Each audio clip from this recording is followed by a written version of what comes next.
Live more, eat less. That's my plan these days. That and trying to make healthy choices when it comes to food. So, unfortunately, that pretty much rules out the greatest midnight snack there is, cereal. I mean, I guess you could eat a healthy cereal right before bed, but who has a hankering for bran in the middle of the night? Not me. Well, healthy cereal no longer has to be boring. Magic Spoon has the amazing flavors you love, but without all the bad stuff, and it's an amazing midnight snack right before bed. Listen to this. 0 grams of sugar, 13 to 14 grams of protein, 4 net grams of carbs, and 140 calories per serving. It's keto-friendly, gluten-free, grain-free, soy-free, and low-carb. You can build your very own custom bundle with flavors like cocoa, fruity, frosted, peanut butter, blueberry, cinnamon, cookies and cream, and maple waffle. Any of these sound familiar? They sure taste familiar. Go to magicspoon.com/nodunks to grab a custom bundle of cereal and try it today. And be sure to use our promo code NODUNKS at checkout to save $5 off your order. Thank you, Magic Spoon, for sponsoring this episode. That was the loudest bang I had ever heard. It sounded like an explosion. I thought perhaps the end of days was upon us, but it turned out it was just a disoriented old lady in a champagne-colored Toyota Avalon, crashing into my world like DMV circa 1996. Who's got their claws in you, my friend? Into your heart I'll beat again.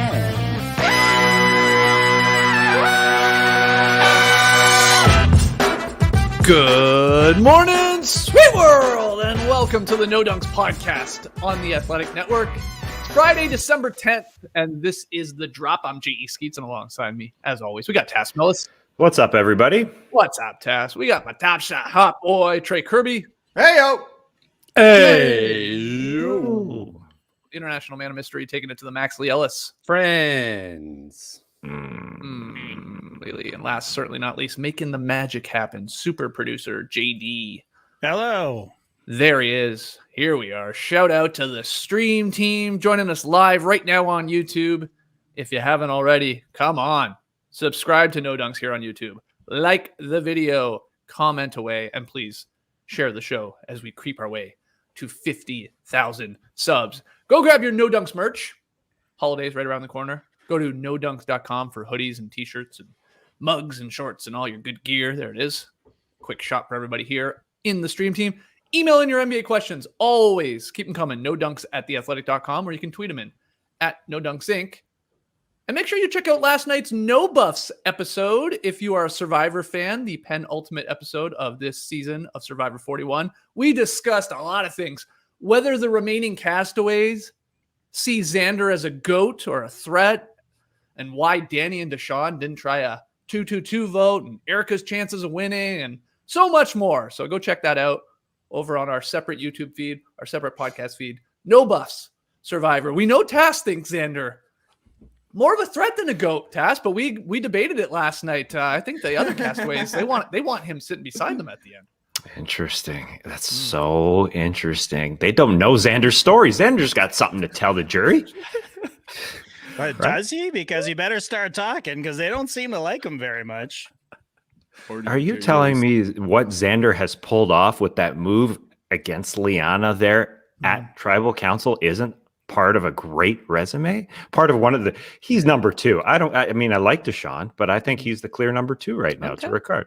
Well, go check out the No Buffs episode. Trey and I broke it all down last night. And next week, it's the finale. Great time to get in. If you haven't watched Survivor, just get in. It really and is. Listen to us talk about it with JD and Jason Concepcion. Okay, on today's No Dunks. Leigh, you're going to share your dumb early All-Star Game starters. Oh, yeah. Can't wait to upset a few teams and players and fan bases, so should be fun. I just can't wait to see whether you follow the rules. I'm very curious about that. But actually, when it comes to fans voting, there really are no rules, right? It's just name 10 guys. The player and media have to follow more of the guards, forwards, conferences, stuff like that. Okay, anyway, Leigh will get to that. We'll agree or disagree, I guess. Tass is going to take us through some realistic trades for the Indiana Pacers to explore when it comes to possibly moving Myles Turner or Sabonis or Caris LeVert. So that's a little bit later in the show. I've got a top 5. We got tweet of the night. We got rapid fire fun here on the Drop podcast. But first, just the games. Only 3 on last night. Let's start with them. Mitchell and Gobert lead the Jazz over the 76ers for their 6th consecutive win. Pretty impressive stuff here from Utah. Task, get us started. The Jazz are smashing right now. They are who we thought they were at the beginning of the season, a great basketball team. Unfortunately, this game did not live up to the Embiid versus Gobert hype. It did not. Embiid went out with a rib injury, came back. He was not feeling all that good. And the Sixers just laid a dud while the Jazz looking fantastic. They won 6 in a row.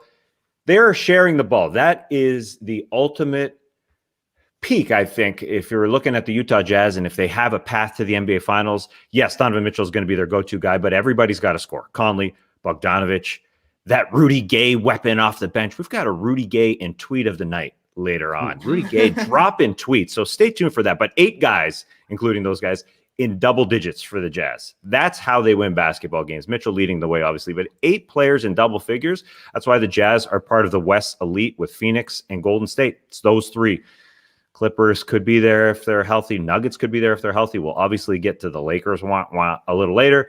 But the Jazz are about to sweep a 4-game road trip when they go beat the Wizards this weekend. Yes, that's what's going to happen. The Sixers came home after a road trip and had a first home game dud.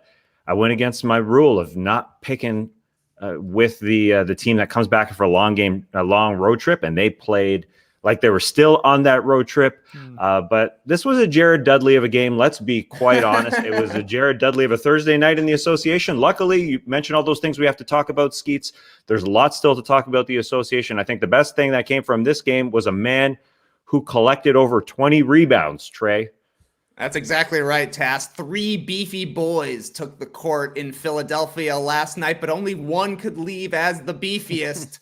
JD, roll that beautiful beef footage. Rudy Gobert had 21 rebounds. That's a 5-pack of Rudy Go Beefs.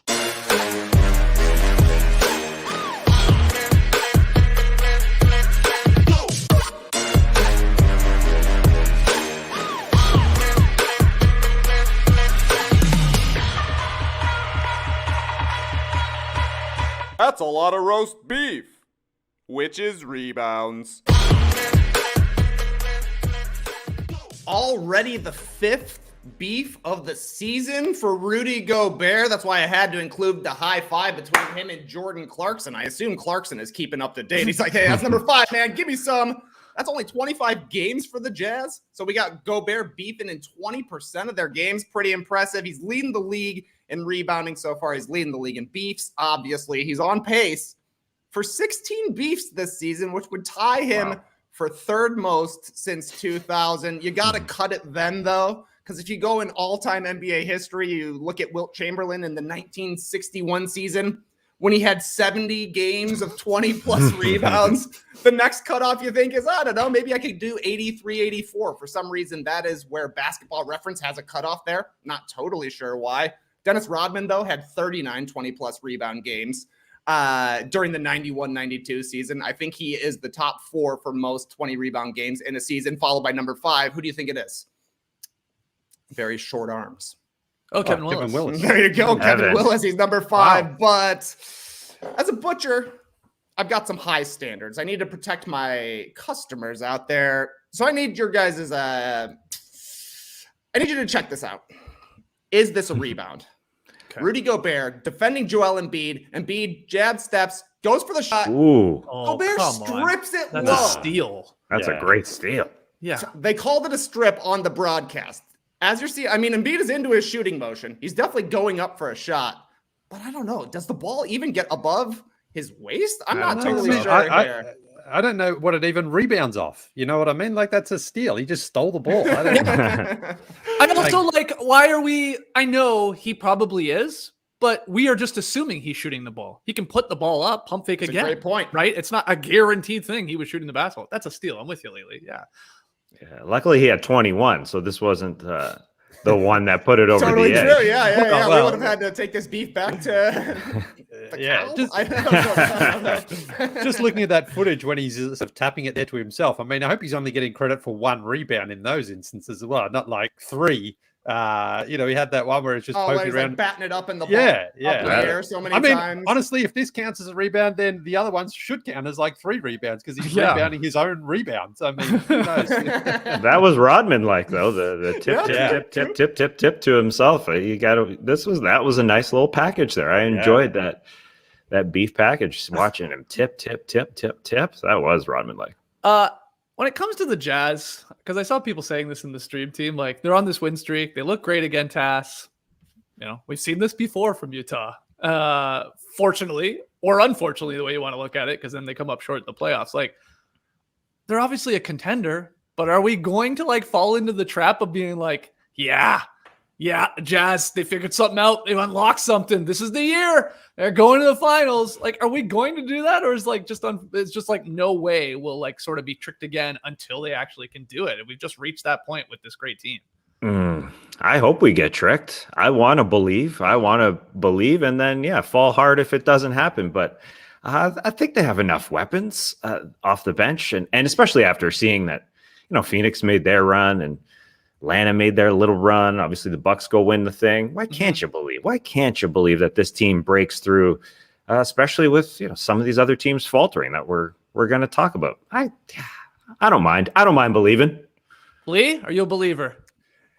I think I'm with Tass. I want to believe because I think if you look at this game last night, it was a situation where no matter who was on the court for the Jazz, that ball seemed to keep moving around, getting open shots. Hassan Whiteside, who's a guy who we know lacks effort at times, he had a really solid game for them off the bench. If they can get minutes out of that like that from him, then that's great. Joe Ingles hit threes. Clarkson, he fires away. He hit a couple of threes. Some of those are pretty wild shots. But, it's just very tough when you go to your second unit. For so many other teams, they're just kind of treading water. Whereas the Jazz, it's just an extension of that bench. Everyone seems to move the ball around, just get to their spots and just fire away. So that they continue to do this. They impress us with their ability to defend very well, and then on the offensive end to score in a variety of ways there. They've got the superstar in Donovan Mitchell who can shoot the three. He can also get inside. But then everyone else just kind of just dots that perimeter and waits their turn, and they get it. And there was a couple of plays there you saw last night when they would sort of almost break it down, drop the ball into Rudy, and then he fired it out to someone like Joe Ingles wide open in the corner. So their offense is very much democratic. Like everyone's going to get a chance. Everyone's going to get a shot. Boggy, for example, went 0 for 4 from downtown last night. That's rare. He's going to be better. But they just certainly, if you compare them to the team they played last night in the Sixers, when they went to their bench, it was like, oh, where are they getting their offensive production from? That just Matisse Thybulle, I've talked about him. I took myself into him becoming most improved after what he did at the Olympics. And it was like when he's shooting, you're just like, okay, it's almost a turnover at this point, for the Sixers. So they certainly weren't as convincing. The Jazz certainly seem to have a lot of weapons and a lot of depth. Call Thybulle's shots turnovers. Just like they call that steal a rebound. I mean, I think he hit one. I think he hit 1 3 in the end. But other than that, it was kind of like, keep shooting if you want. Yeah, 1 for 5. He went from downtown, and apart from the one that he hit, the others weren't even close. So, and he didn't give them much else. He wasn't playing great defense there last night. He wasn't filling the lanes. So that when you compare it to the sort of night Joe Ingles had, another Aussie, 2 Aussies going at it there with each other. Joe Ingles, I thought, was really important off the bench. 11.7 assists, and he hit 3 threes. So like completely different production from 2 role players. Yeah, and maybe with every Sixers loss piling up here, we get closer to another Aussie being moved. And Daryl Morey's hands having been played and maybe looking to move Ben Simmons. Who knows? One of the, I don't know what, million podcasts we did yesterday, Trae, was the Top Shot Hot Boys. And I can't remember if it was you or me. We got a Hassan Whiteside in one of our packs on the Jazz. It was Series 3. And you made the note. You're like, wow, Hassan Whiteside has been way better than I thought he would be for the Utah Jazz. He had a great game last night, 14 and 10, talking with Gobert after the game. He has been really impressive. And I think that just speaks to what Leigh was saying about this like second unit. Just looks like another starting team. Yeah, totally. 14 and 10 for Whiteside. He almost outplayed Joel Embiid, and that's coming off the bench. So impressive stuff to grab 31 rebounds between the big guys for the Jazz. Also, like Tass mentioned, they've got Rudy Gay as an option come playoff time, so they don't necessarily have to go huge mode. They could run Rudy Gay out at the 5, a little more versatility. But it's impossible to believe in the Jazz. That's why nobody's saying it. They're saying we want to believe because we saw the Suns go to the finals. We saw the Bucks go to the finals. Anything can happen. but it has to happen. So let's see it, Jazzers. Well, that's down the road, unfortunately, for Utah. I'm sure they would like the playoffs to happen tomorrow if they could, but months from now. All right, next game, though. Grizzlies ride second half push to the 108-95 win over the Lakers. Leigh, where are you starting with this? Are you like pumping up the Grizzlies here, continuing to win without Ja Morant and really getting it done defensively, or are you going to shit on the Lakers? Which one is it going to be here? Well, the Grizzlies deserve the first love because this was a very impressive way they closed out this game in the second half. They just got out there and honestly outworked the Lakers. Now, the Grizzlies are still missing their best player, Ja Morant, and Dylan Brooks is their third or fourth, whatever you want to sort of throw him in there. So they were missing a couple of players. And if you look at the box score from this game, not a whole lot of difference in terms of way they shot the ball, rebounded the ball, and got assists and things like that. Turnovers was a big difference, but the Grizzlies didn't actually pound the Lakers in the points off turnovers. This one came down to the Lakers, almost like after that first quarter, had the attitude of like, these guys are going to give up. They're going to quit. We're the Lakers. We're going to win this game. They just waited for the Grizzlies to not compete. And then when the Grizzlies did compete, it was the Lakers who just didn't have that counter punch. They in that sort of closing out moment there into the third and the fourth quarter, the Lakers just looked like they were so obnoxious in the way that they played out there, so arrogant. They're like, we can take this game anytime we want. And the Grizzlies just went at them. Jaron Jackson, I thought, had some really nice moments. One where he just bodied Anthony Davis inside for a basket. That ball moved around the perimeter as well. Desmond Bane hit some threes. Everyone who was out there on the floor for the Grizzlies seemed to really want this game, whereas the Lakers just seemed to be like, don't make us work for it. And it was a really kind of deflating performance. They had a good win against the Celtics the other night, remember? And I sort of said, that's kind of that like, hey, Frank Vogel's our guy. We're just going to play one for coach to try to squash the rumors. Mm-hmm. Last night was the opposite. It was like, who gives a shit? We're going to lose this game. And, that attitude to me is where the Lakers are right now. They think on paper they've got all these, Hall of Fame players and star players, but they simply don't go out there and play hard. And in the NBA, any team can beat any other team on any given night. But honestly, the Grizzlies just outworked them. And the Lakers didn't show that sort of resilience to get back into it. So this is a very impressive victory by the Grizzlies, who continue to perform well without Ja Morant. And credit to them, because their defense, again, I'm going to say this stat until, I don't know, the end of the year, but the Grizzlies defense without Ja Morant has improved like by 25 points as far as the defensive rating, which is just incredible. Yeah. Incredible stuff there for Taylor Jenkins and his team. So great stuff by Memphis. And for the Lakers, it was kind of like, okay, I mean, if you think you can just turn it on, at some point, you're going to have to do that, because they didn't do that last night. Yeah, Frank Vogel agrees with Leigh. He said, quote, too much casualness to our approach. Leigh called it obnoxious, but Vogel went with casualness. Yeah, 22 turnovers. They allowed 14 offensive rebounds to the Grizzlies. Adams doing work inside there. Tass, we got excited after the Lakers beat the Celtics. Look good. We said, well, that's why you have to consider them title favorites. When they're big three balls like that, you got LeBron, you're going to be okay. And then this happens. And this has sort of been like the pattern here with this Lakers team. It's one step forward, maybe two steps back, because this was a bad loss. They got hammered at the start of the fourth quarter and never really got it close after that. Not very hungry after the first quarter. I think that's what the problem with the Lakers was. They smacked them in the first quarter. They looked good. I know it was just a 4-point difference in the first quarter, but we saw what the Lakers could be in that first quarter. We saw them running in transition. We saw a huge dunk from Anthony Davis, huge dunk from Bron, huge dunk from Talen Horton-Tucker. And they won it by 4 points, and it should have been a heck of a lot more, but LeBron had 3 bad first quarter turnovers.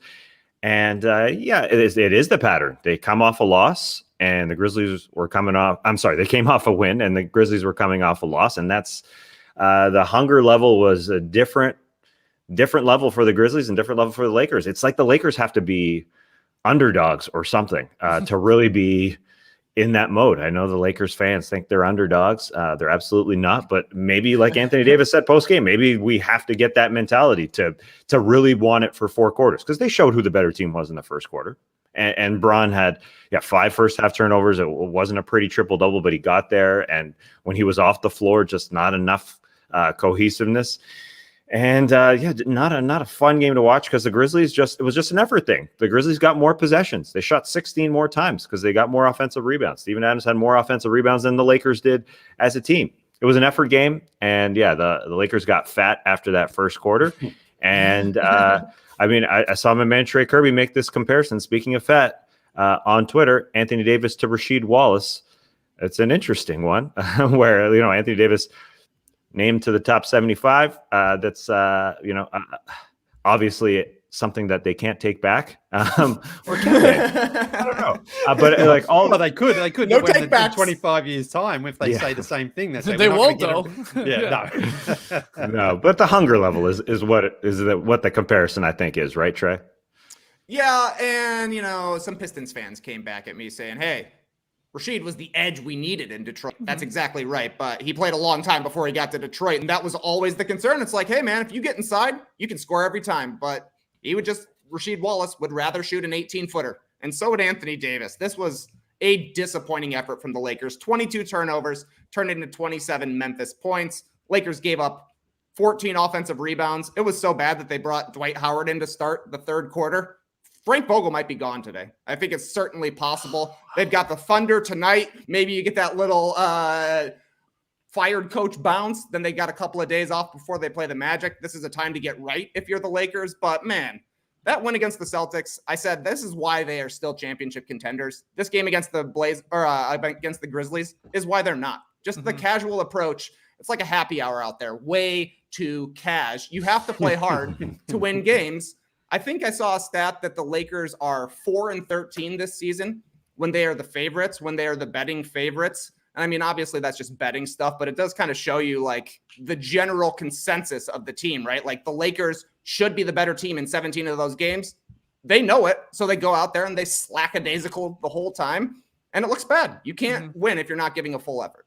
Yeah. Haven't we seen this from a lot of LeBron teams before though, Leigh? I mean, later in his career, I guess, like this is sort of what he does. I think we thought maybe adding Westbrook would help alleviate that a little bit because that guy just goes like 100 miles per hour every game.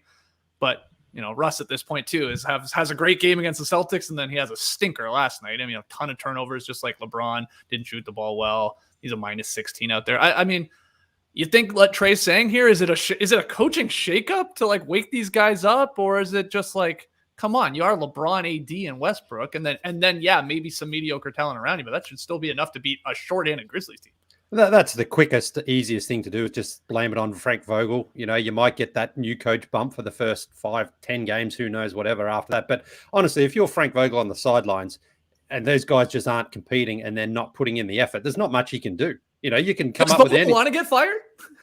Well, I think he's only got one. He only got a 1-year extension, didn't he? But it's more just about like, Frank comes in there and he can, draw up any offense he wants. And defensively, if the guys just aren't putting in, he's limited to what he can do. I mean, I don't think he's an inspiring coach. I think he's an intelligent guy, but he's not one of those, like a Greg Popovich maybe, who can sort of really fly off the handle and get a message across. I think Frank's like, I just have to try to keep the train on the tracks here. But if his players aren't going to put in the effort, there's not much he can do. I mean, Westbrook, last night, and we've seen it a lot this season, he can get his numbers, he can get his stats, but it's just not having the impact, and he's not scaring anybody.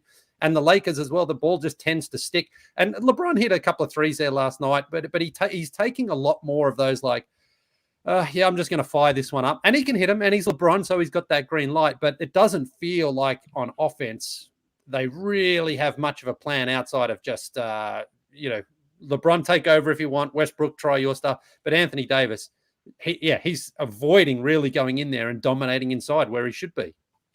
I would be afraid if I'm Frank Vogel with Trey Kirby saying he could be gone as of today. I think it was last drop podcast. TK was calling his Blazers shot and saying, well, first things first, Neil O'Shea's going to be out of there. And then mere hours later, that was the news. I will say Vogel will still be there come Monday morning, but hey, look, crazier things have happened. Tell you what, if they go 0-3 against the Thunder tonight for the season, fair point, that could be the end of him. But they have another game tonight, and well, I guess they'll be favorites probably in that Thunder game. Tass, I don't know if you saw the line. That's not good for them too. Maybe they need to be underdogs versus OKC. They're freaking huge favorites. We'll get to them in pick and payoff, but that's a surprisingly a big line, which doesn't bode well for after hearing Trey's stat there for them. But that's a big line. But can they lose to them 3 times?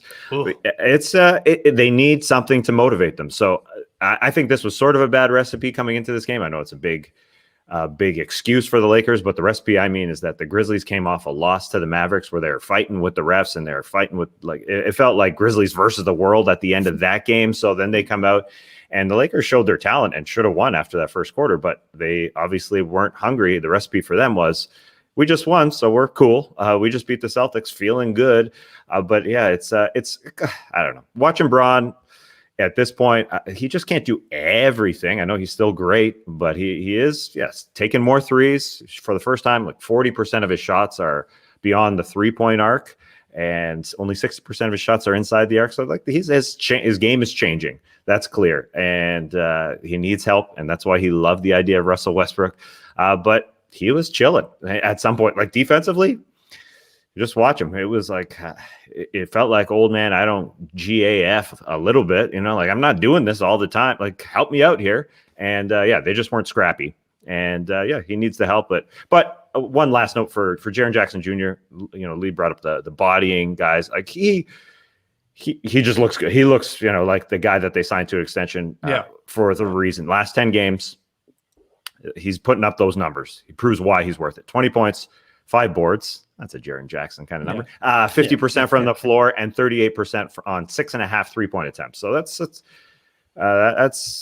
good numbers. And they've won 6 of 7 without Ja Morant. Yeah. Can they keep this defense up to that level when Ja Morant comes back? And, when Dillon Brooks is back in the mix, can these other guys continue to eat? Like he's shot happy, Dillon Brooks. Like he wants to get his, the ball stops with him, bit of a black hole at times.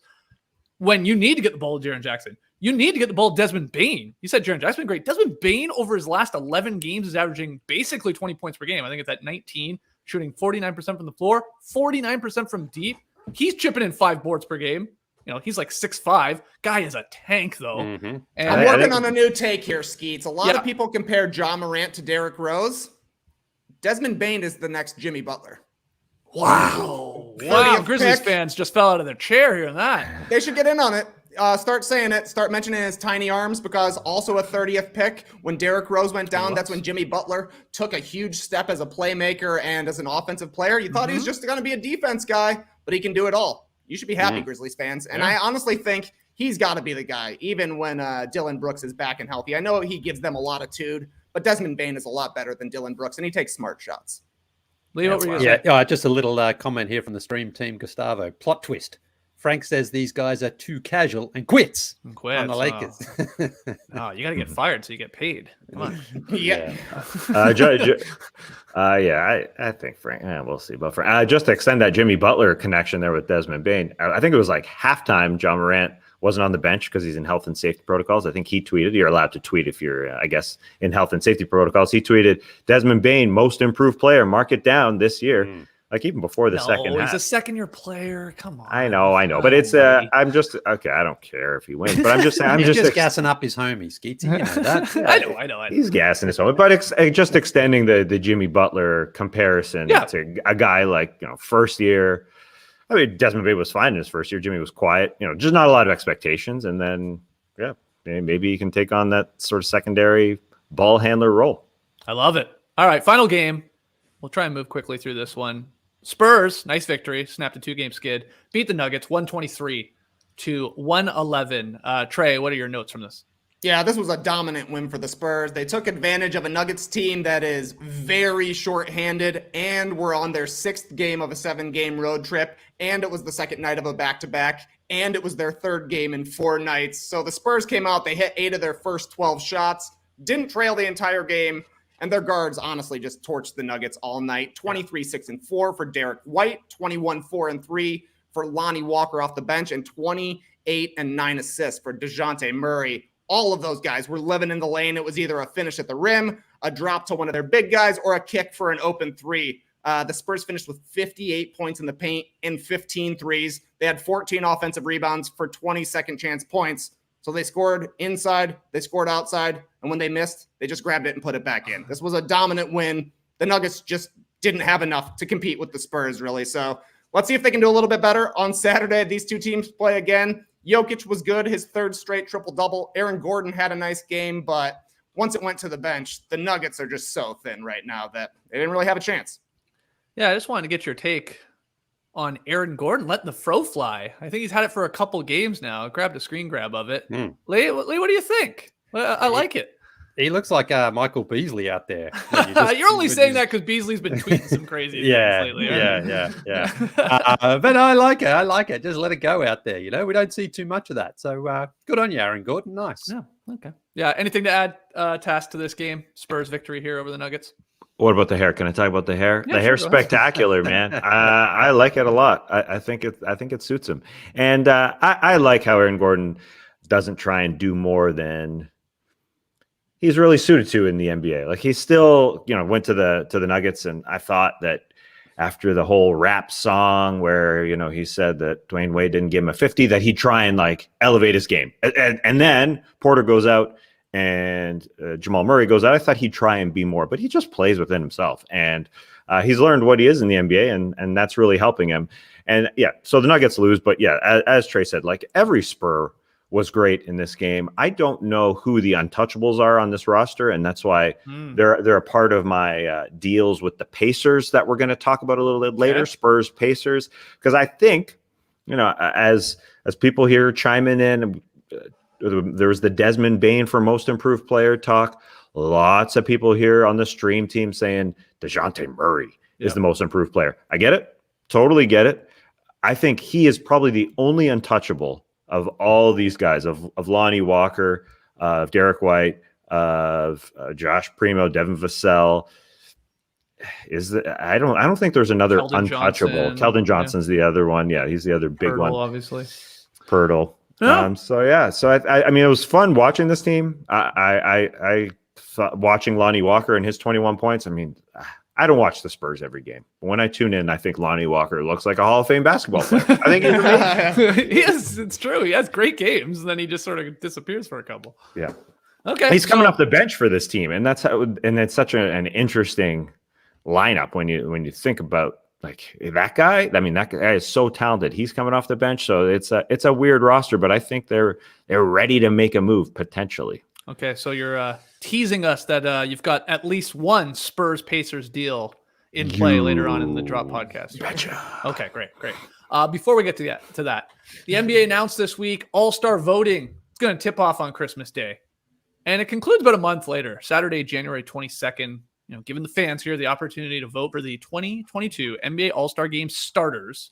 You can do it by way of the NBA app or NBA.com or Twitter. Now, just to remind everybody, NBA players and media will continue to join fans in selecting the All-Star Game starters. Fans count for 50% of the vote. Current players and media, 25% each. And I know players and media, they complete one ballot featuring 3 front court players and 2 guards from both the East and the West. But I said off the top, I'm not sure the rules really apply to the fans, because I know you can just tweet in 10 names that you want to every day. I haven't gone to the actual website. Maybe you have to do more of a front court, back court. But anyway, Leigh, we thought we would give you the very early, the dumb early, the stupid early All-Star Game starters selection. So let's at least just get 5 from the West, 5 from the East. I imagine you can do that. Of course. Yeah, I love this sort of stuff, Skeety. It's great. What I will say is I'm picking who I think are the most deserving. So I don't necessarily think I'm going to go 10 for 10 with what the finals will be, because we know that fan vote can certainly, help guys out who aren't maybe having a great season.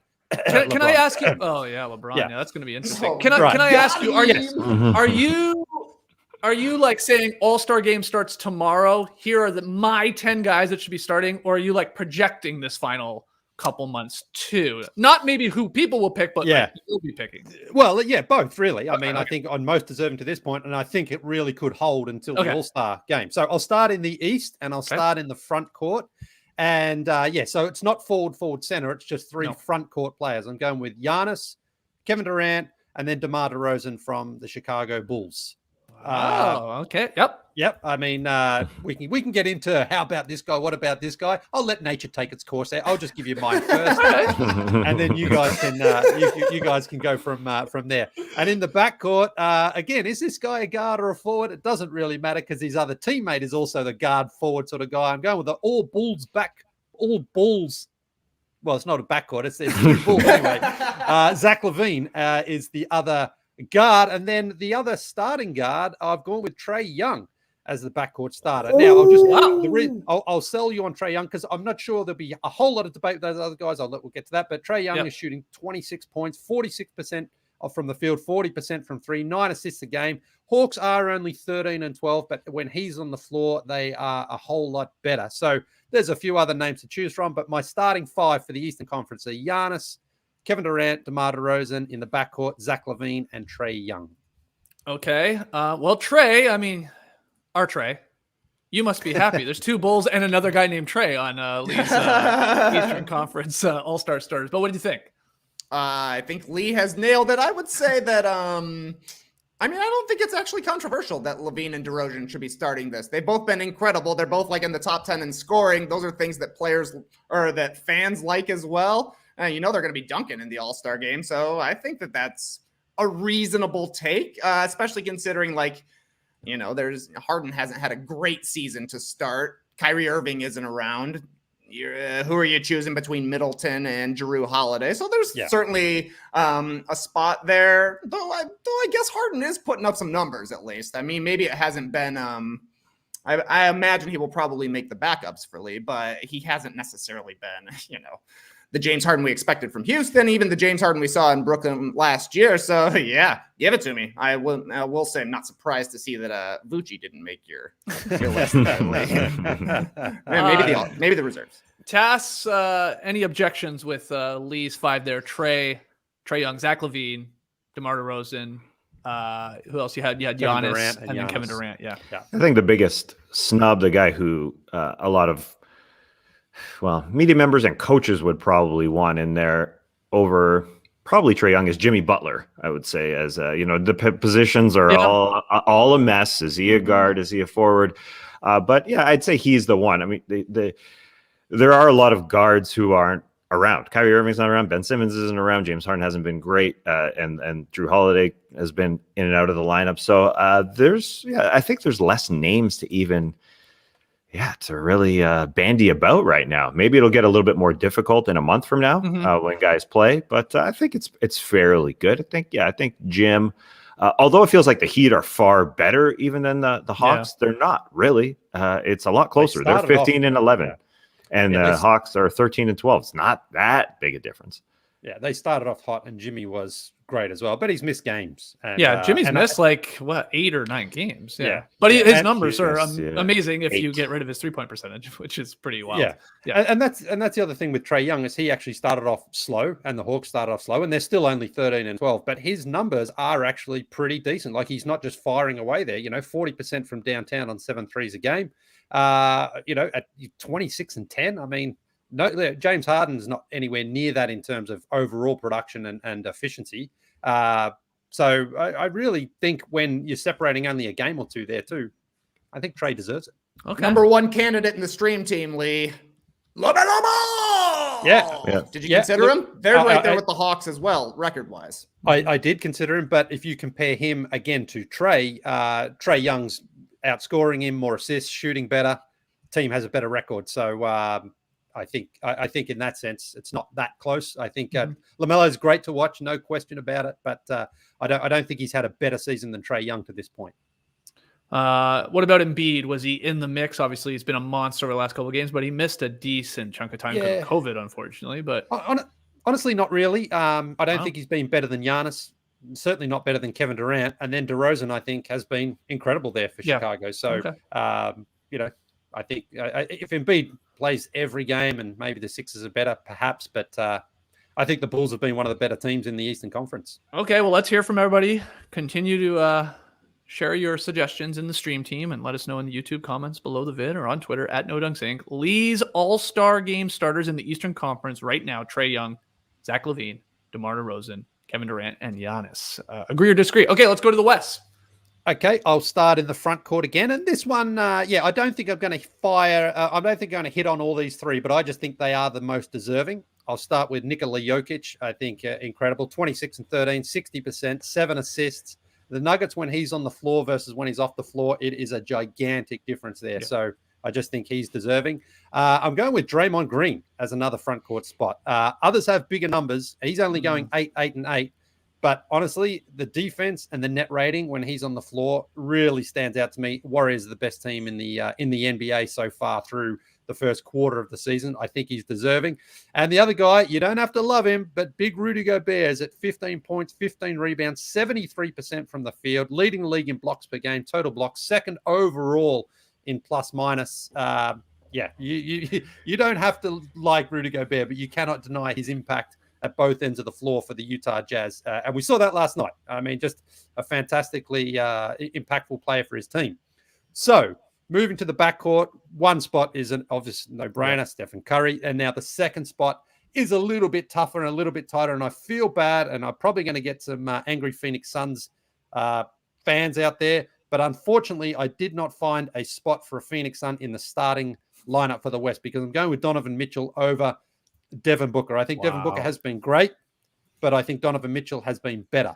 And Donovan Mitchell, you saw again last night. Look, only 24 points, 5 rebounds, and 4 assists, but I just think he's been better than Devin Booker. Devin Booker started off the season a little bit slow shooting the ball. He's improved that. Their numbers are very, very similar to each other. Mm-hmm. I just think that Donovan Mitchell has been a smidge better than Devin Booker. And I feel bad for the Suns because, as I say, they went on an 18-game win streak. Hey, they'll be all right, man. Chris Paul is not going to get in over Steph Curry. I don't think DeAndre Ayton deserves to get in over Rudy Gobert. And unfortunately, I just pipped Devin Booker there too and went with Donovan Mitchell. I think he's been great. So you've been pipped him. Yeah, so I go with 2 Jazz, 2 Warriors, and a Denver Nugget there. Can you imagine some random Suns media member going up to Devin Booker today going, "Did you hear you got pipped by the Aussie on the No Dunks podcast?" Yeah, he pipped you. Pipped you for Mitchell. You're like, what the hell are you talking about? Yeah, I think that was definitely the one that I went back and forth on the most, Mitchell or Booker, and I'm like, this is what we talk about. Donovan Mitchell, he's been playing, and maybe there's a smidge of recency bias. I think so. Booker, I think that's what's happening here. I think if this was happening during this 18-game win streak, I think he'd be leaning towards Booker over Mitchell. But that's fine. It's fine. Yeah.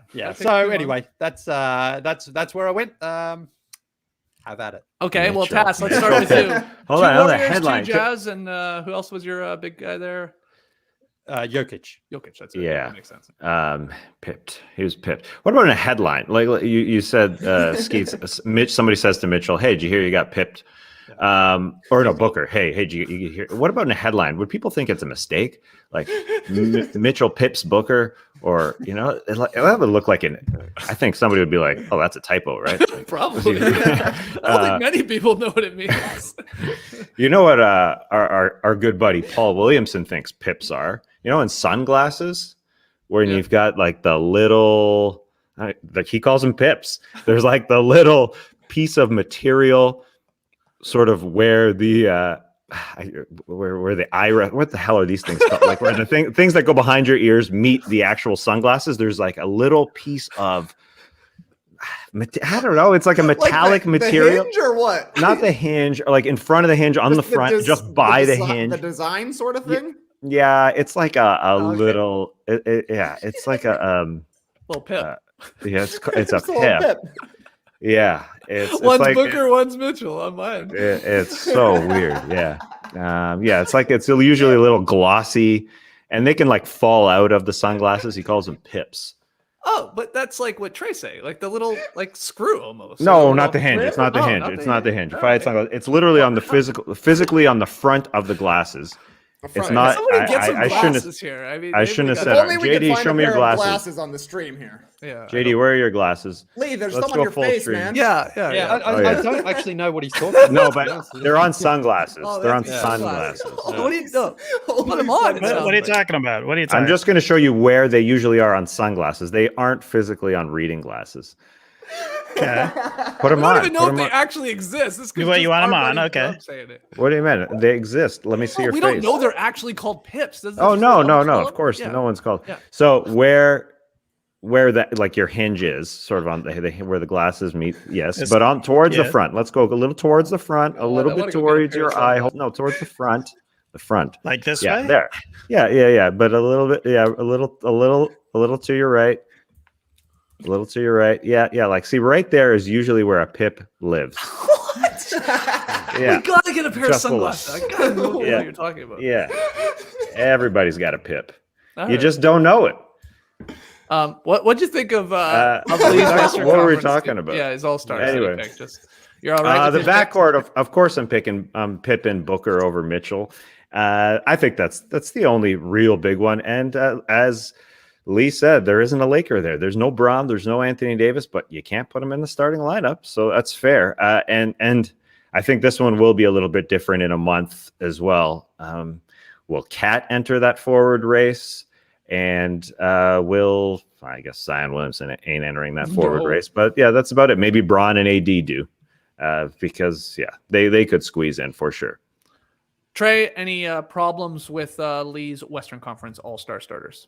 My main problem is that he said he's going to let nature take its course and then kept the Suns and the Lakers off of his starters. But, I mean, really the only question is Donovan Mitchell versus Devin Booker. And like we're saying, the Jazz are a little bit hotter than the Suns are right now. But I think those two are it might come down to it. And when it comes down to it, it seems that Devin Booker is the one who is usually left off. So maybe Leigh is right here. They'll take Mitchell. And, I feel like we've been talking for the past week. Donovan Mitchell is a little underrated. So this is nice to see Leigh properly rating him. Draymond Green starting. I get your reasoning, of course, being on the best team and being a defensive player of the year candidate and all that. But you got a lot of defense going in this All-Star game. Gobert and Draymond. Like Jokic and Curry are locks. And then I think that it still is a lot up in the air. And, you say Booker, Chris Paul is still going to warrant some consideration too. Yeah. But again, and I know it doesn't go by point guard, shooting guard position, but there's no way he's getting in, I don't think, over Donovan Mitchell. Yeah. I mean, like he closes games, he's great and all that. Numbers wise, they don't sort of stand up. And again, LeBron's probably starting, as he will still get. And then what about Luka in the backcourt too? Yeah, exactly. Luka's the other one. Yeah. So so that's why I'm like, I'm not going to hit 10 for 10 on these, because the fans have a say. And Draymond probably doesn't get anywhere near enough fan love because he's kind of, he's not loved outside of Golden State, and he doesn't have great highlights. But they have the best record in the league. And what he does when he's on the court, second guy, is huge. But that's only 25% of the vote too, right? Or it's 50. It's 50. No, it's 50. Yeah. He will not be starting Draymond Green. No. But he'll be on the All-Star team. Sorry, before the pip talk moves on, these little things on the okay. It's like a decal, or I don't know what the hell you call them. A little design feature. I mean, I'll probably call them pips for the rest of my life now. Yeah, what are those things? Yeah, they're just there. They don't do anything. They don't do anything but look cool. Yeah. Okay, let's take our first break. When we come back, we'll get into some Pacers trades. We got top 5, lots more still to come. Don't go anywhere.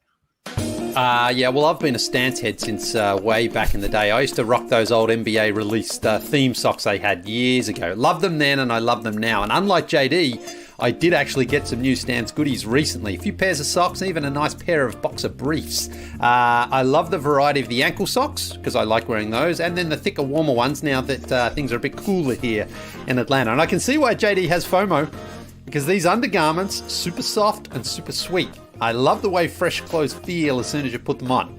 Now, founded in 2009, Stance Apparel represents a radical reinvention of socks, underwear, and active apparel. With a sharp focus on comfort, quality, and creativity, Stance brings an atypical aesthetic alongside some of pop culture's hottest collaborators for the ultimate in style and self-expression, because everything you wear should be a direct extension of who you are and how you feel. And I mentioned already that I had a ton of pairs of those old NBA theme socks. Well, some of the collaborations I got on right now are pretty fire emoji. Bob Marley, The Office. It's probably the US Office, though, not the Finchy version of The Office. I mean, listen, Stance, if you get any Finchy socks, I'll take them. Batman, the GOAT of superheroes. And then the Goonies. The Goonies even get a run in here. Shout out to Josh. Hey, you guys! Josh Brolin and Corey Feldman, the two. Well, I mean, Corey Feldman, definitely the star. Austin, what was that other guy's name who was Mikey? Yo, Mikey. Anyway, great movie.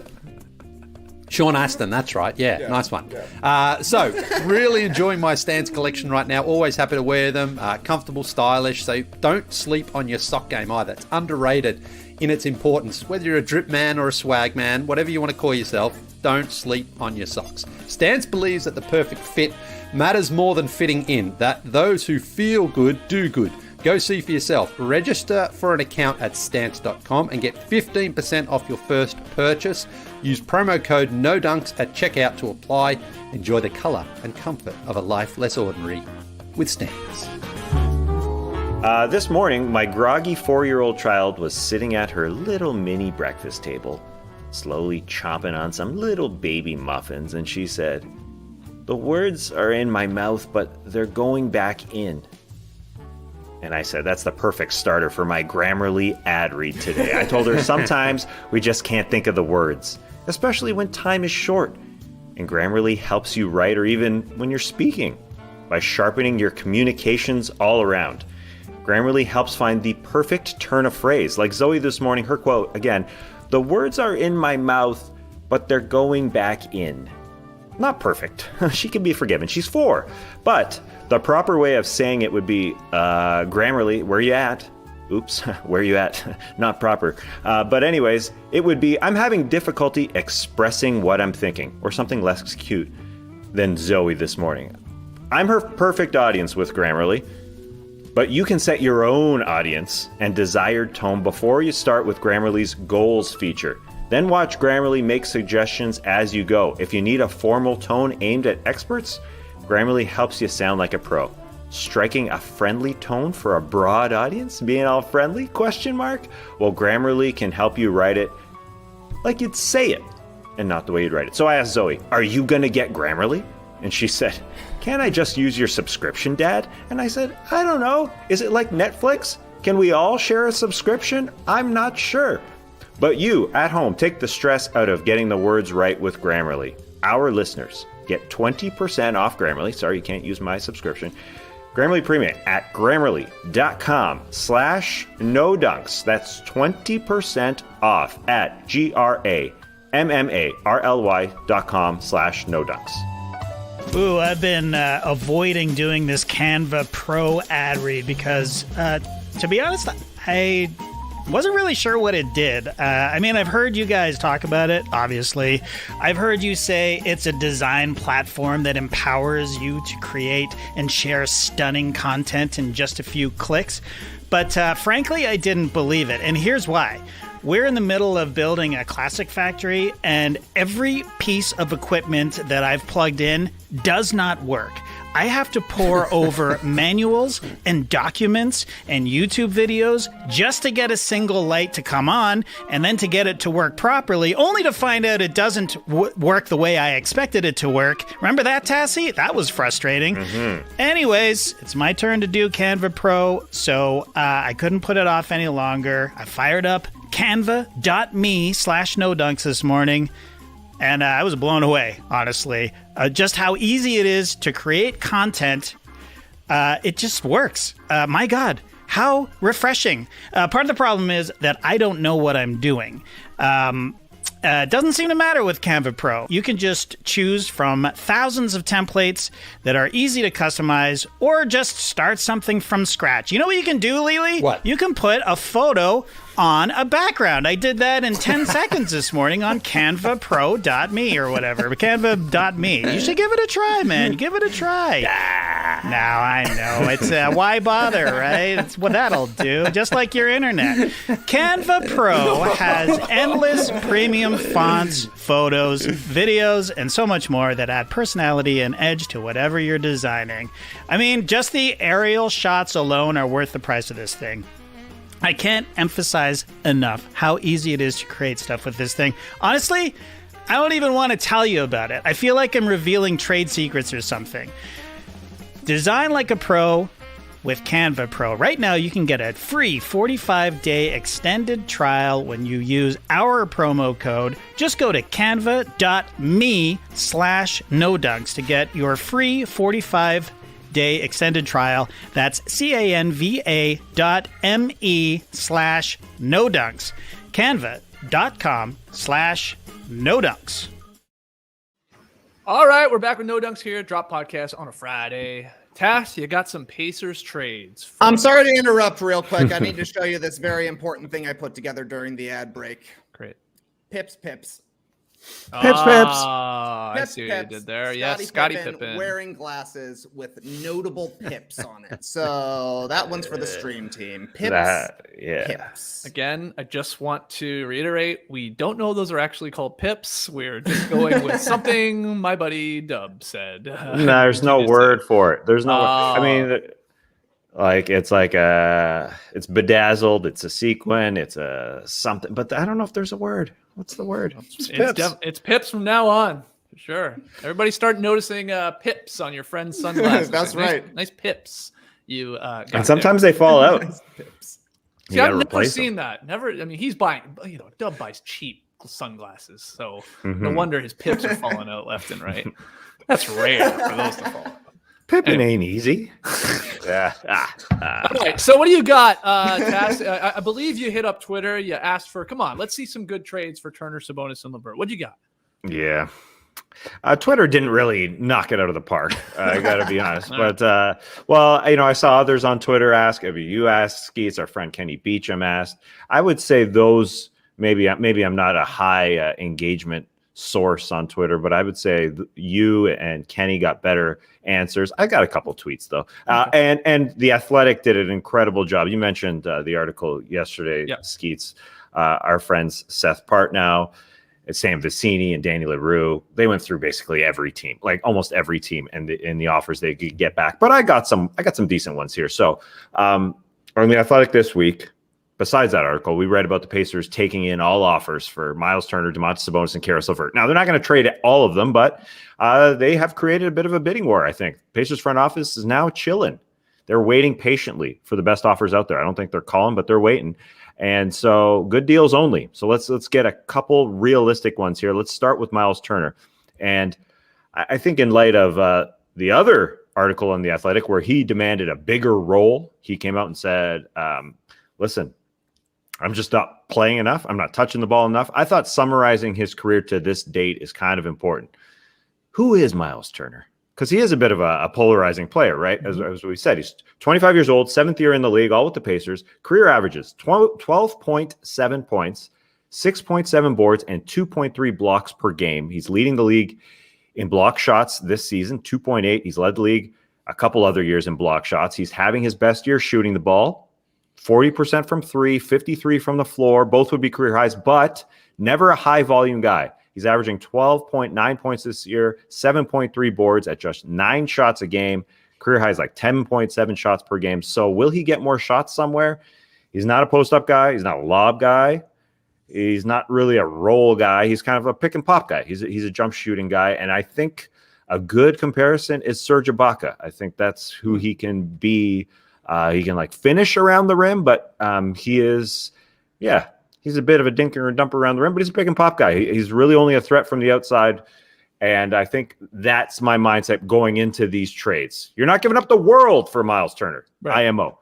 But let's start with the Golden State example. I think Golden State's a decent one, been linked to not only Myles Turner, but Domantas Sabonis. So I'll go to you, Trae. What do you think of them giving up their young guys for Myles Turner here in their championship run? Giving up James Wiseman, giving up Jonathan Kuminga. So James Wiseman last year, the number 2 pick. This year, Kuminga, the number 7th pick. Straight up, I think I'm not even getting into draft picks. I think the Pacers can get draft picks somewhere else, for Sabonis. So Wiseman and Kuminga for Turner, straight up. I actually don't really like Myles Turner on the Warriors. To me, he doesn't have the feel offensively to be able to play in their system. And when it comes down to it, I don't think he's part of their closing lineups because they're going to go with Draymond Green at the 5. So the idea of getting a better big guy, like a better actual tall big guy, like Myles Turner is certainly better than James Wiseman is going to be. And he'll give the Warriors more this season. But I think they could get a player who better fits what they are actually good at, with Kuminga, Moody, and Wiseman, if you're going to ever throw Moody into the trade as well. So, I mean, I get why you would want Myles Turner on the Warriors, but to me, not the player for them. If Myles Turner wanted to take more than 10 shots in a season, he could do it. He's played in 7 seasons right now. There have been multiple coaches for the Indiana Pacers, so it's not a system thing. It's more a Myles Turner thing. He's just not a great offensive player. He's a pick and pop big and doesn't have a lot of aggressiveness out there. When he catches the ball, he can't make a play. That's something you got to be able to do when you're the Warriors. So it's a no for me, dog. Yeah, interesting. I see you saying no. I see Amelia Earhart saying no. I think the Warriors do it and play him in the Kevon Looney minutes, like the starter, and then Draymond Green finishes games. I get what you're saying. Myles Turner may not like that, though. He may not be playing a ton of minutes. So you think the Sabonis one is more of a match there? I would rather have Sabonis if I'm the Warriors. He doesn't increase your defense, really. He'll help on the glass, which I think is nice. But, I mean, Draymond is going to be the closing center for them. I think he could probably play alongside Draymond. He would be – this sounds weird. He would be like a super Nemanja Bjelica. He moves the ball. He plays hard. He can maybe hit a shot from the outside. So I would much rather have Sabonis if I'm the Warriors. Interesting problems those Warriors got over there. All good problems. I mean, they're leading the league. But yeah, they definitely want another big. Skeets, let's go to you. Any Raptors desire for Myles Turner? A trade? This was from Twitter. Ahmad13 throughout. Mm-hmm. The biggest part would be the Raptors' first round pick, I think, coming up right here, right now. It's not going to be a bad pick at all. You can put a little protection on it, but it's going to be a pretty good pick in the lottery. Yeah. And then you throw in the heart of the Kyle Lowry deal, Precious Achiuwa, Malachi Flynn. I would say those are the probably biggest pieces that, I'm sure you're willing to give up as a Raptors fan, and then Dragic as a making the numbers work, but you're giving up a first round pick essentially, which is going to be a pretty good pick. You're doing that? I would do, if it's lottery protected. Yeah. I mean, if we're looking at a lottery protected first round pick and Precious Achiuwa and Malachi Flynn and whatever to make the salary happen, I'm doing that if I'm the Raptors. Turner under contract. We know what he's capable of. We know his liabilities too. But I mean, already on a solid defensive team, him as a backbone, and maybe he gets a little chance to show off a little more on the offensive end, which is what he wants to do. And I could see him fitting with Nick Nurse in that system. So that's not giving up a lot, in my opinion, either. No, Raptors are doing that. Just to go back to the Warriors trade, I'm with Trae on that.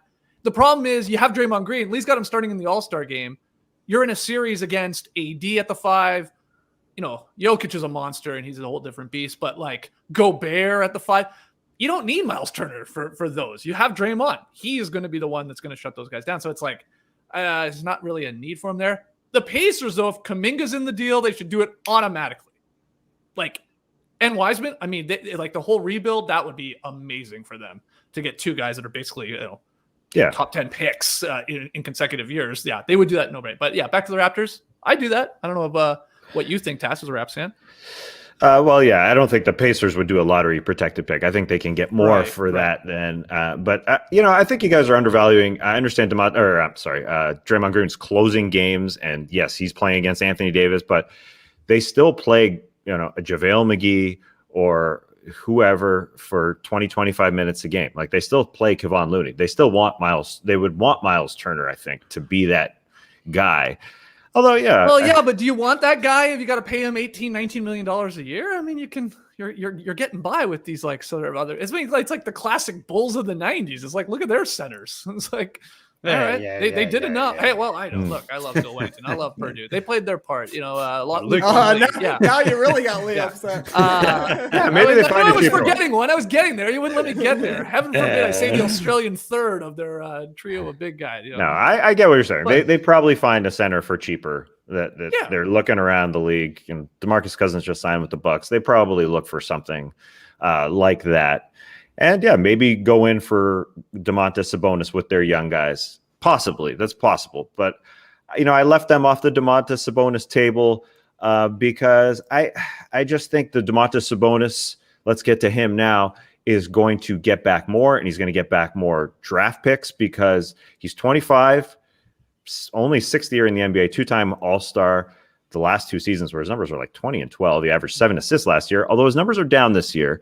And I think they're going to be looking for a lot of picks. They are trying to do what Orlando did last year when they hit the reset button and traded Nikola Vucevic.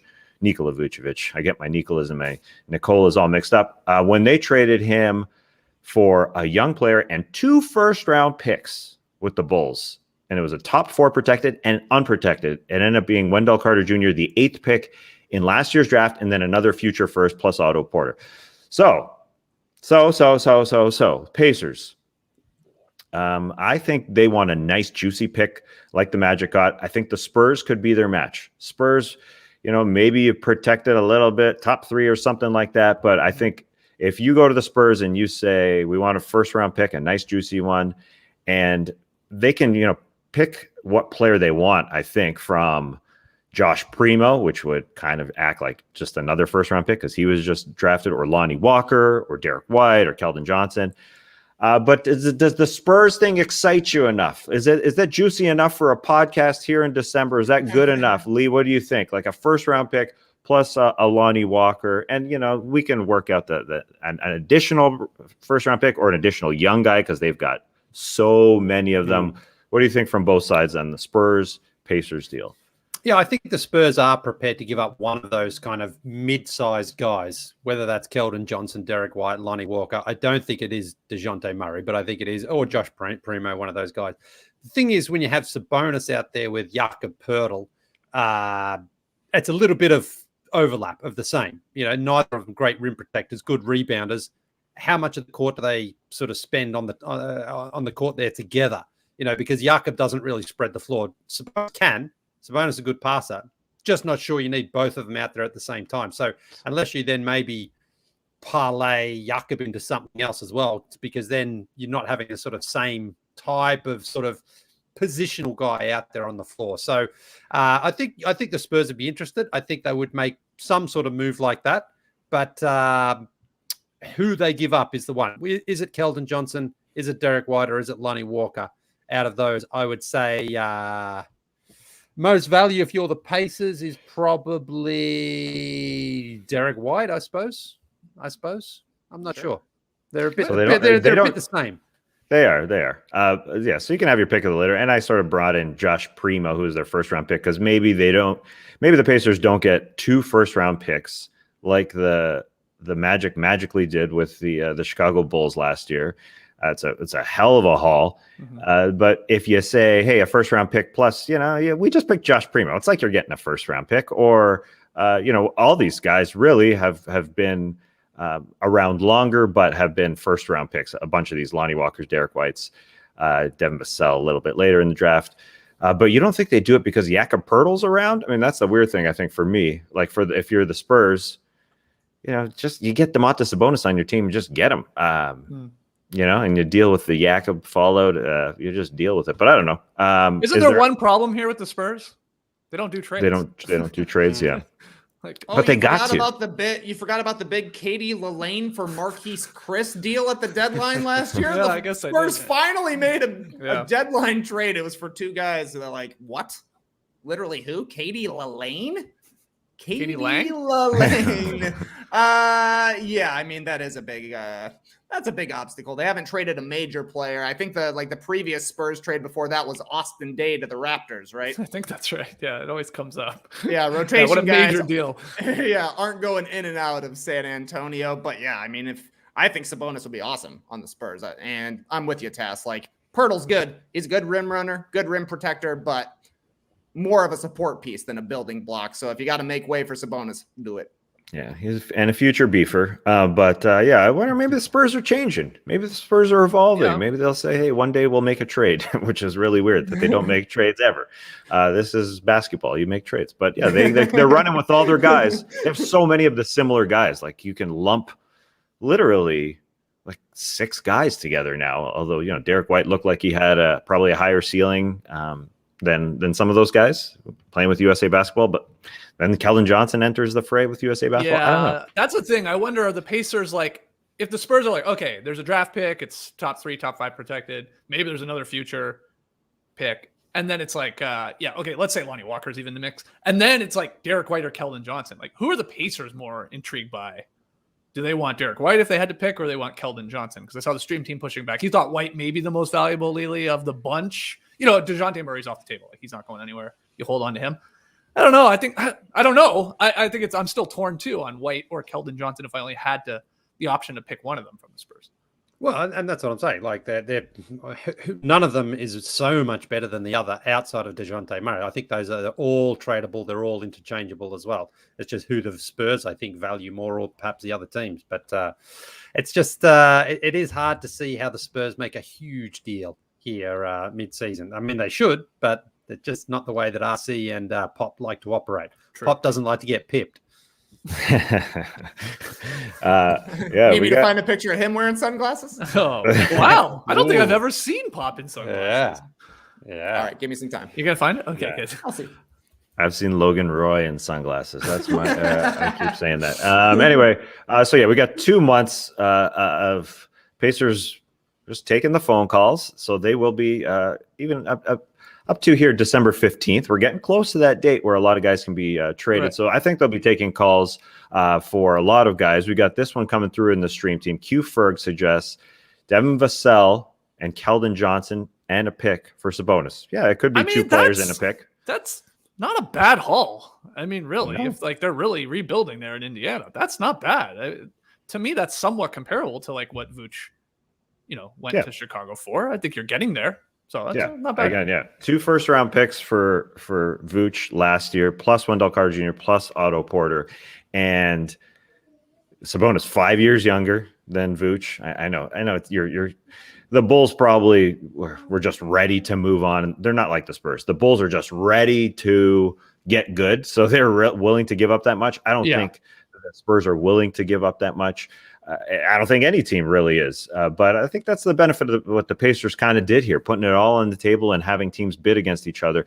I think, we talked about Chris Duarte as a possibility. They're starting shooting guard that they just picked as a guy that could be traded. They got TJ Warren, who can't get on the floor, but it's basically like everybody outside Malcolm Brogdon is almost available with the Pacers. And then the other guy who was part of this article as actually being on the table, Caris LeVert, who, a lot of people aren't high on at this point. And let's take a quick look at his track record. 6 years in the league with Brooklyn and Indy, and 4.5, and then a year and a half here with Brooklyn, or with the Pacers, I should say. A couple good years with Brooklyn, 20 and 18 points per game, but he has been injury prone since Michigan.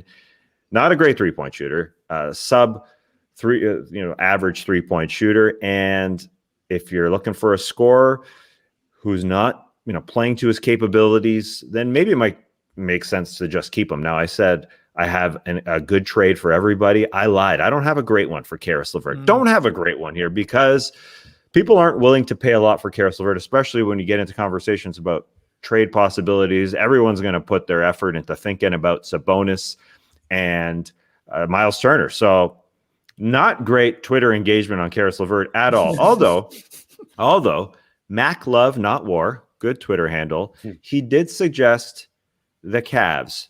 And I saw this was getting it's getting a little steam. I saw you tweet about this too. Real GM with the report that Cavs want Caris LeVert, and so I don't know about this match from Mac Love, not War, but he suggested the Cavs trade Colin Sexton for Caris LeVert because they may not be high on Colin Sexton as a long-term player. He is a restricted free agent coming this summer. So maybe they don't want to pay him. And a number does work if you throw in Jetty Osman from the Cavs side for Caris LeVert.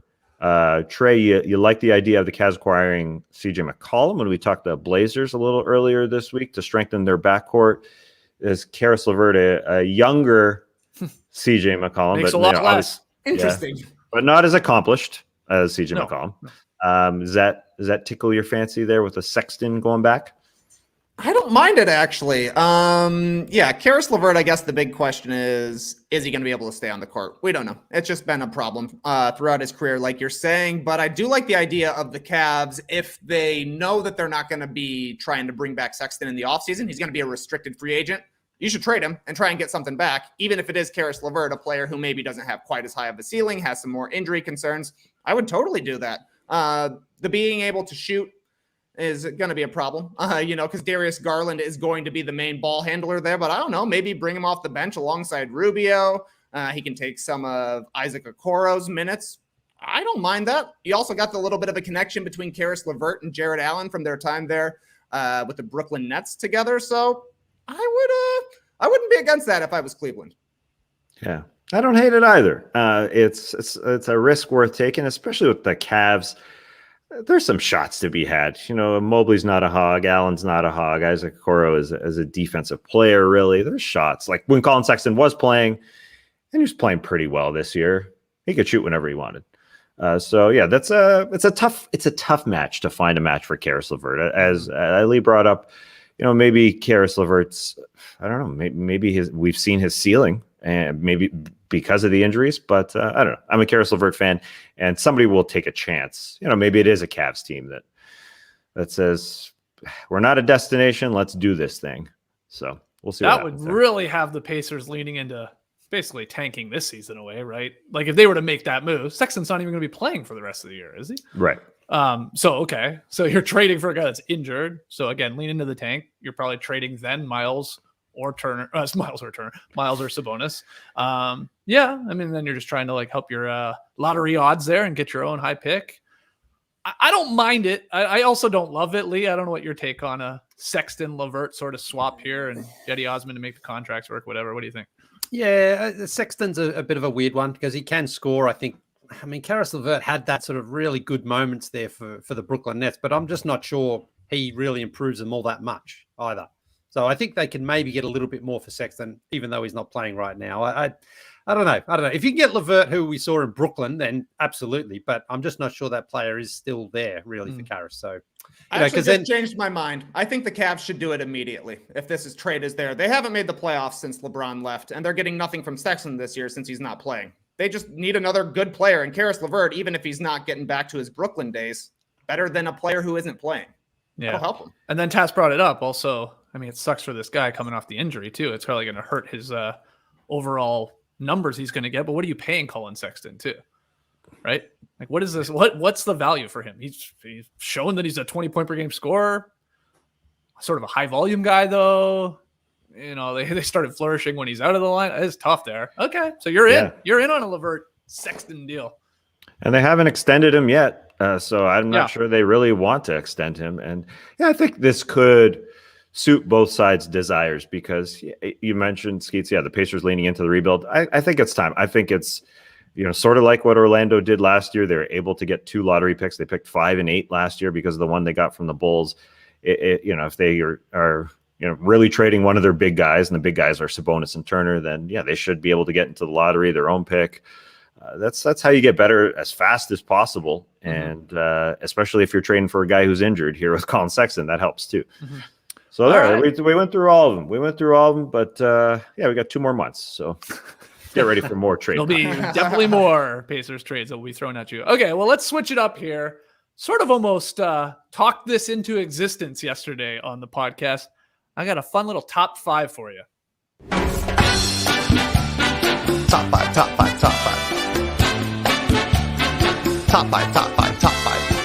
Actually, I lied. It's not fun at all. Top 5. Top 5 sucks. Who am I kidding? It came up when we were talking about Boston Jr. scoring a bunch of points versus the Boston Celtics. And we were like, wow, he scored 27 points. Is that the most points ever by a guy with the same last name as his opponent's NBA city? And then we had people in the stream team saying, well, what about this guy? Well, what about this? And, it's like, and we kicked around the idea, hey, maybe we should do a top 5. I think I even said at one point, hey, Leigh, do you want to do that? You weren't all that interested in it.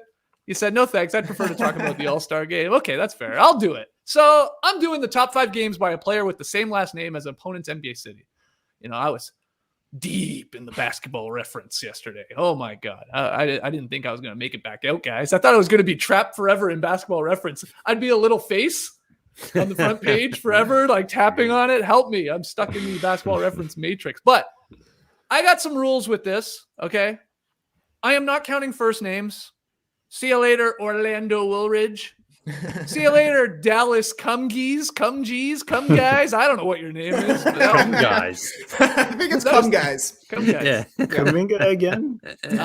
So Dallas, Orlando, like first name, not doing it. I want last names like Boston did. And sort of an extension of that, I'm not counting partial names here. And now these guys are first names anyway, so they'd be out of the running. But like Antonio McDyess or Antonio Davis for, against the San Antonio Spurs.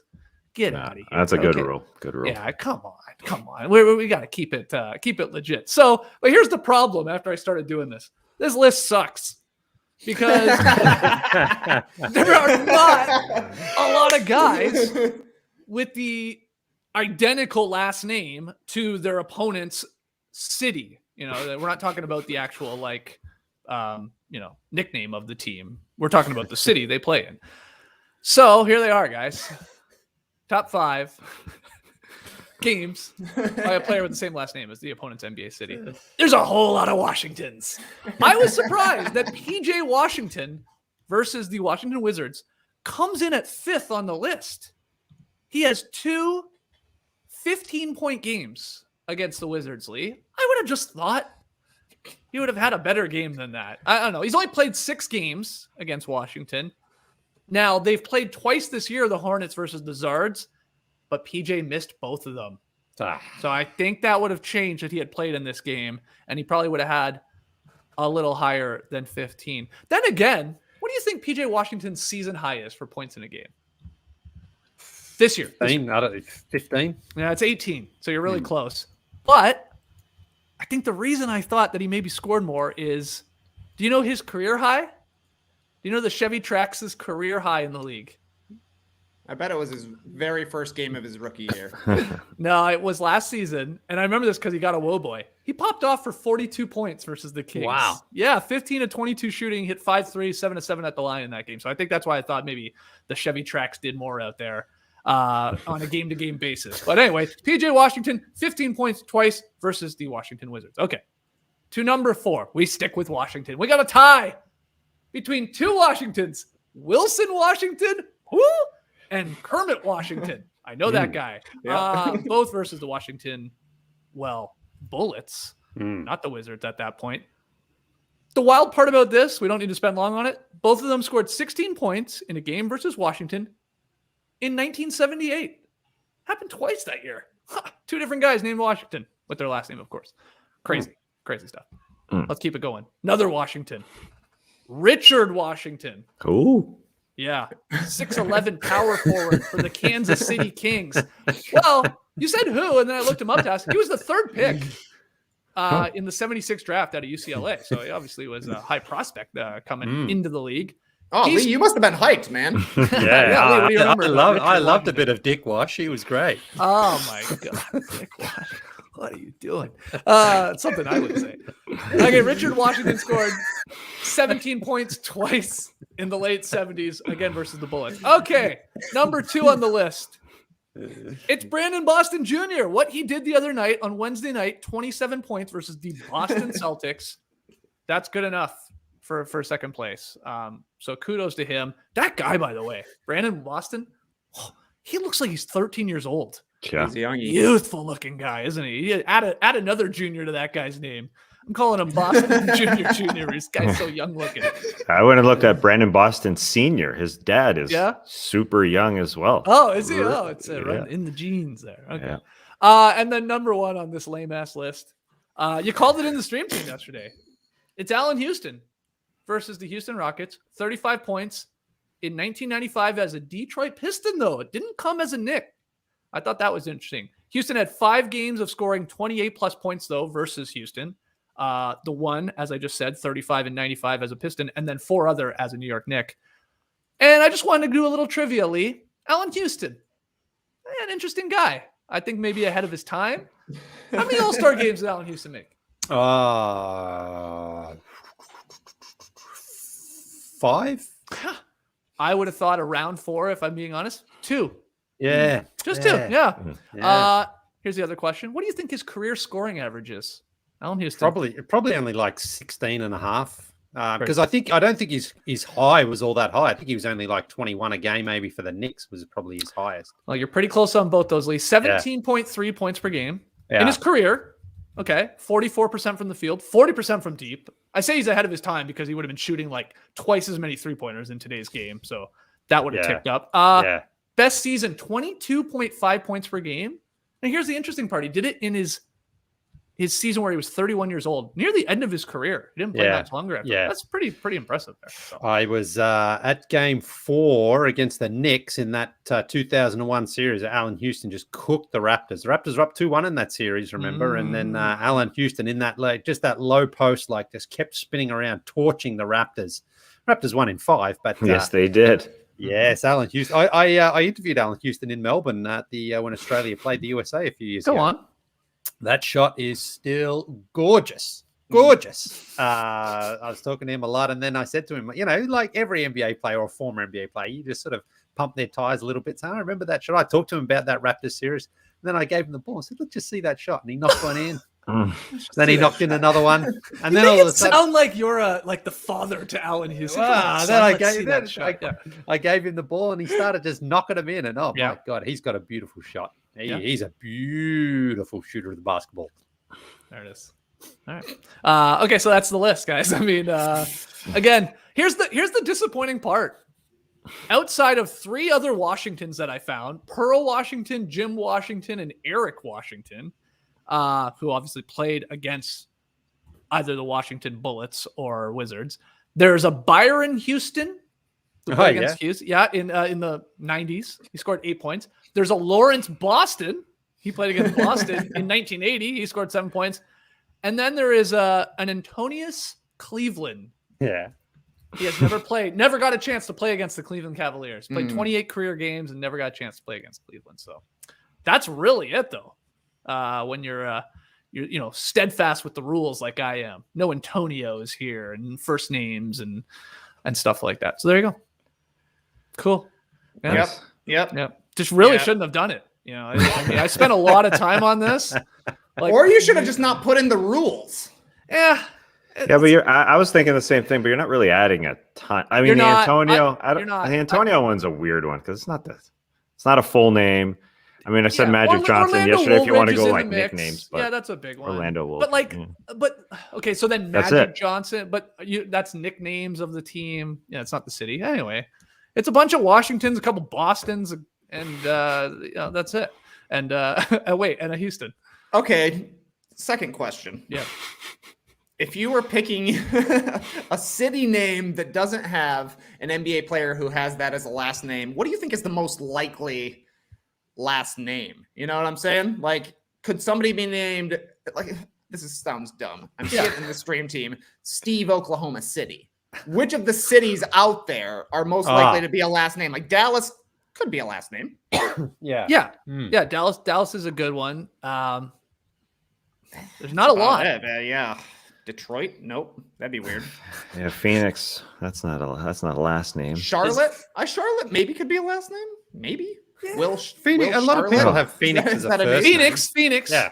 As a first name. Yeah. John does anybody Denver. know somebody named Utah? John Denver. Nice. John Denver's full of shit, man. Utah Watanabe, right? Well, it's the first. Brooklyn. Yeah, Brooklyn has a Beckham. last name. Yeah. Who? Ken Los Brooklyn Angeles. Beckham. No, that's his first name though. Yeah. Okay. Yeah, that's right. Yeah, Ken Los Angeles, Nate Los Angeles, Nelly Los Angeles. Okay. Anyway, sorry about that. Golden. There's a Golden's the last name. It's a half of Golden State. Yeah, not bad. Okay, that I would have counted. That part would have been fair. Yeah. You know what? Let's JD. I know I'm putting you on the spot here. I'm switching it up. Why don't we do tweet of the night? Excuse me. Right now, TOTN. Let's do it. Tweet of the night. Wow. Twitter.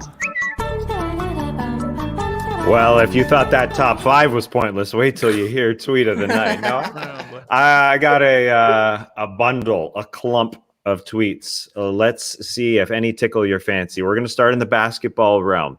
As I teased earlier on, why did I tease this tweet? Rudy Gay, Utah Jazz backup player coming off the bench. Well, he was excited to go to Philadelphia yesterday because he met superfan M. Night Shyamalan. His tweet is simply, got to meet M. Night Shyamalan today. That was cool.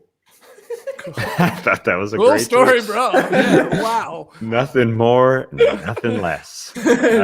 No twist to that tweet, huh? Shocker. Cool story, bro. Get that drop ready, JD, because as we go to number 2, this is from our friend Amir Blumenfeld, Lakers fan. Watched the Grizzlies hammer the Lakers, and he said, you know what they say, it always hurts more when you lose to somebody named John Conchar. I like that tweet. Good tweet. Classic white guy tweet. Where John Conchar plays for the Memphis Grizzlies. Yeah, solid player. Anyways, another basketball tweet here. This is from Michael Harriet. Well, I consider it a basketball tweet. He said, I bet you know a dude named Bam. That's the whole tweet. I bet you know a dude named Bam. I don't, unfortunately. What's the reference? Am I missing something here? Well, I think it's just some people have a Bam in their life. Oh. Yeah. I wish I did. I don't know Bam Adebayo. But I think if you do, you're in a good spot. Anyway, hey, I'm going to start calling those weird little decals on the end of sunglasses Bams. So fuck you, Dub. They're called Bams from now on. No, Ray-Bams. Ray-Bams. That is definitely a primary spot for Pips or Bams are on Ray-Bams, 100%. And so Scottie Pippen has been looking somewhat sour recently, and now that you took away Pips from him, Skeets, he will be extra sour. Gonna write a book about it. Now, this one actually is for you, Skeets, because I do believe you were sort of subtweeting me yesterday because I spelled Gary Bird with one R. Oh, when we were talking about Garrison Matthews, I spelled it with a Gary instead of the double R like Larry. I should have. And you said yesterday, let's just clear up this spelling. Yeah. So you're right. It should be Gary Bird with 2 R's. So I went back and I said on Twitter, if Twitter had an edit button, I would correct this to Gary Bird. Why can't we? I guess there's a reason you can't edit tweets. That makes sense. You can't just go back and change what you said. But anyways, I would go back and do that. Anyways, my last tweet here, it's actually just a photo because if we still did worst of the week on this show, it would be to this appearance of Oklahoma City head coach. Yeah. Wearing a sweater. He's wearing a crew neck. It's a crew neck. It's clear that this is, I guess it conforms to the wardrobe requirements these days. But I know we've had this discussion before. Are you okay not wearing a suit, or the coaches not wearing suits? I was okay with it, but the shirt must have some sort of zipper, some sort of collar, something. It has to be bedazzled in some way. It has to have sequin. Like it just has to. Honestly, it has to have something around the collar, whether it's a quarter zip. Like that just changes the game. I don't like the quarter zips, but if you're wearing a crew neck, this is a straight crew neck. He's not. I don't even know if he's wearing an undershirt, but that doesn't matter. Like, look at that thing. Look at that thing. I mean, I think he's the only coach. It looked like he's going to a campfire. Totally. Yeah, this is not it. You're totally right though, Tass. I would have never thought that like some sort of embellishment at the collar is really what dresses things up. Like whether it be a polo shirt or a quarter zip. But one thing that really stuck out to me in this picture, only his left sleeve is rolled up. What are you doing? Checking the watch? I don't get that. Cold one arm.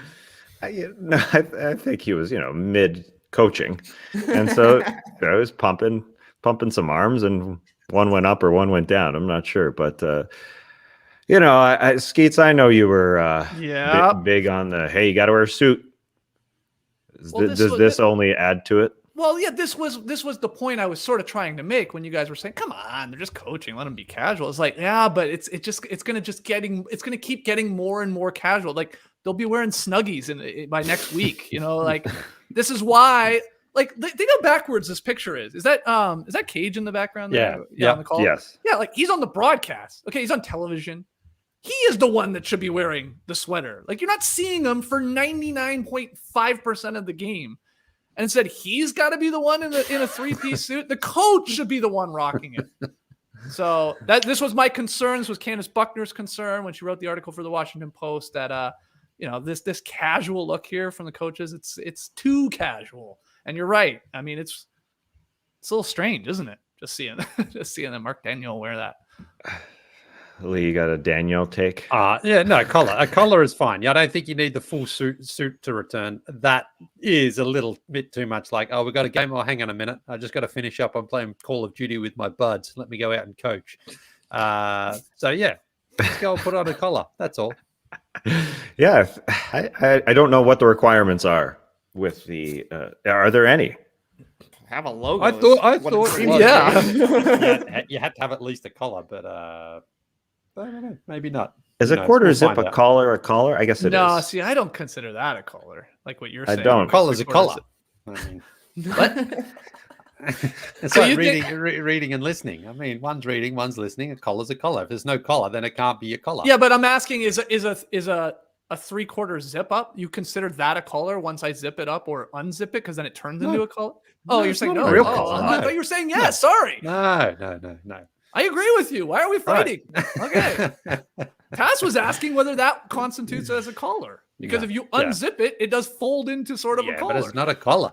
It's not sort of a collar. It's Anyway, that's okay. Well, what about like a thick, chunky turtleneck, but with a logo on it? Well, I mean, turtlenecks like Stan Van, and who else? I'm thinking of someone else. They used to be Leigh able to at wear the those. MVP table, rocking the white turtleneck. Yeah. I think Popovich has worn those as well before, hasn't he? I mean, if you put a background there, look at that collar. Look at that assortment of collars. That's 5 shirts, 5 different collars. I'm not wearing a collar. Well, every shirt has a collar. Oh, I see. Yeah, that's where you put your collar's a collar. Okay. A collar's a collar. Actually, we've got somebody on the line. Let's take our next caller. For some reason, I thought you were going to bring in my buddy Dub to talk about pips and collars. Oh, that would be amazing. That'd be incredible. Okay, we actually got to take a break still, and then when we come back, we got pick 'em results. We got rapid fire. Oh my god! All right, we'll be right back. If you've ever wanted to make your home feel safer, there's no better time than now. This week, our close personal friends at Simply Safe are giving No Dunks listeners early access to all their holiday deals. We're talking 40% off their award-winning home security. Simply Safe has everything you need to make your home safe. Indoor and outdoor cameras, comprehensive sensors, a cool chime when you open your doors that's similar to Bing Bong but more of a ding dong. And it's all monitored around the clock by trained professionals who send help the instant you need it. Simply Safe was even named Best Home Security System of 2021 by US News and World Report. These are Simply Safe's biggest discounts of the year. You can get a complete home security system starting at just over $100, and with no long-term contracts or commitments, it's a really easy way to start feeling a bit more peace of mind. Take advantage of Simply Safe's holiday deals and get 40% off your new home security system by visiting simplysafe.com/nodunks. That's Simply Safe with an eye on Simply. 2 eyes, technically. .com/nodunks for 40% off your entire system. American Giant, put your clothes on me. Staying comfortable has become absolutely essential, no matter what. Watching Yellowstone on TV, hopping on a StreamYard here to record another classic, running errands, walking Sweet Luna, coaching basketball practice down at the Y, putting up Christmas lights, taking out the garbage, going for brunch, driving to pick up relatives from the airport, watering plants, folding laundry, getting your hair cut, attempting to use a hammer drill, only to realize you need a chuck key, but you can't find a chuck key, so now you got to go down to your local hardware store to buy a chuck key. What do those even cost? Are all chuck keys the same for all different hammer drills? Why won't anyone in this store help me? Why won't you even look me in the eyes? Where are the chuck keys located? I don't even want to be around anymore. Usually wearing sweats and hoodies means compromising on style, but with American Giant's obsession with quality details, you can be cozy and stylish. I have the classic full zip hoodie. Woo! This bad boy built to last with custom heavyweight fleece. It's got a double-lined hood and reinforced elbow patches to protect against wear, because I'm always throwing those bows down in the paint. I'm like Loy Vaught down there.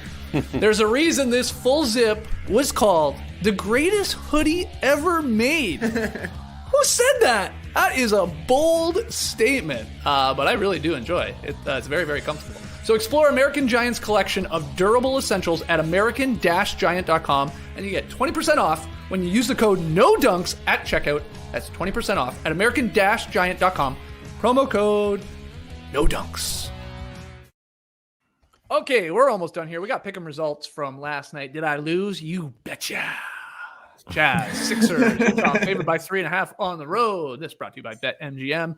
It was me and Tass taking Philly to keep it close enough, and they got hammered in the end by the Utah Jazz, as we talked about to start this show. So that's a victory for Trae. He's 6-1. Leigh gets a much-needed win. He goes to 2-5. Tass falls to 3-4, and I am 1-6. Though the coin is 0-3. Wild. It's going to turn around. It's got to. It's got to. I flipped it again this morning. Let's see. Tass, what's the game? Well, the Oklahoma City Thunder are at home to the Los Angeles Lakers, and they like playing the Los Angeles Lakers. They've already beat them outright twice this season. This is game number 3 between the two teams, and the Thunder are getting 5.5 points at home, so they can lose by 5 and still cover. Yet only one of us is taking them tonight, and it's the coin man, Skeets himself. Yeah, flip it up, baby. I'm surprised by that. I'm surprised that the three of us are taking the Lakers, but why do you believe in your coin, Skeets? Because Marc Daigneault is going to be wearing, just a floppy T-shirt with like a bacon neck on the sidelines today. And the Thunder own the Lakers, so they're covering. The coin's getting this one right, guys. You're right. You're going to regret this one. One of you guys are.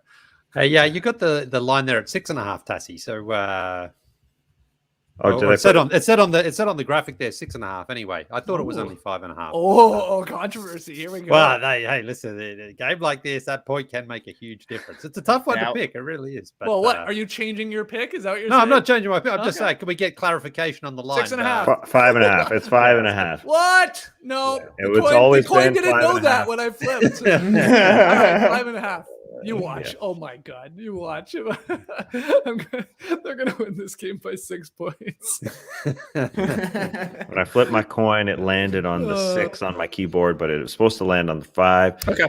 So yeah, we'll keep it at 5.5. And I know we continuously say, I think we're saying Marc Daigneault's name wrong because it's not probably Daigneault, but hey, you're going French Canadian when you're on the Canadian show. Sorry, Marc Daigneault, about your Northeastern roots here. I know it goes Dag something. I think it's like Daigneault, right? Like it's pretty not what you would expect. Yeah, exactly. Yeah. I knew I was in trouble going for it when I realized Tass seemed to be purposely avoiding saying his name. Tass is really good at that stuff, and I noticed he didn't say it. He kept saying this guy, Thunder coach, this man. I was like, all right, I'll try and say it. And yeah, butchered it. So Mark, we'll just call him Mark. Nothing wrong with that. He's casual.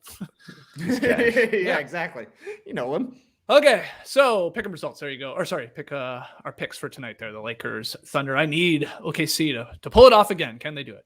Before we go here, a little rapid fire fun. TK, you got the questions this week. Have at it, man.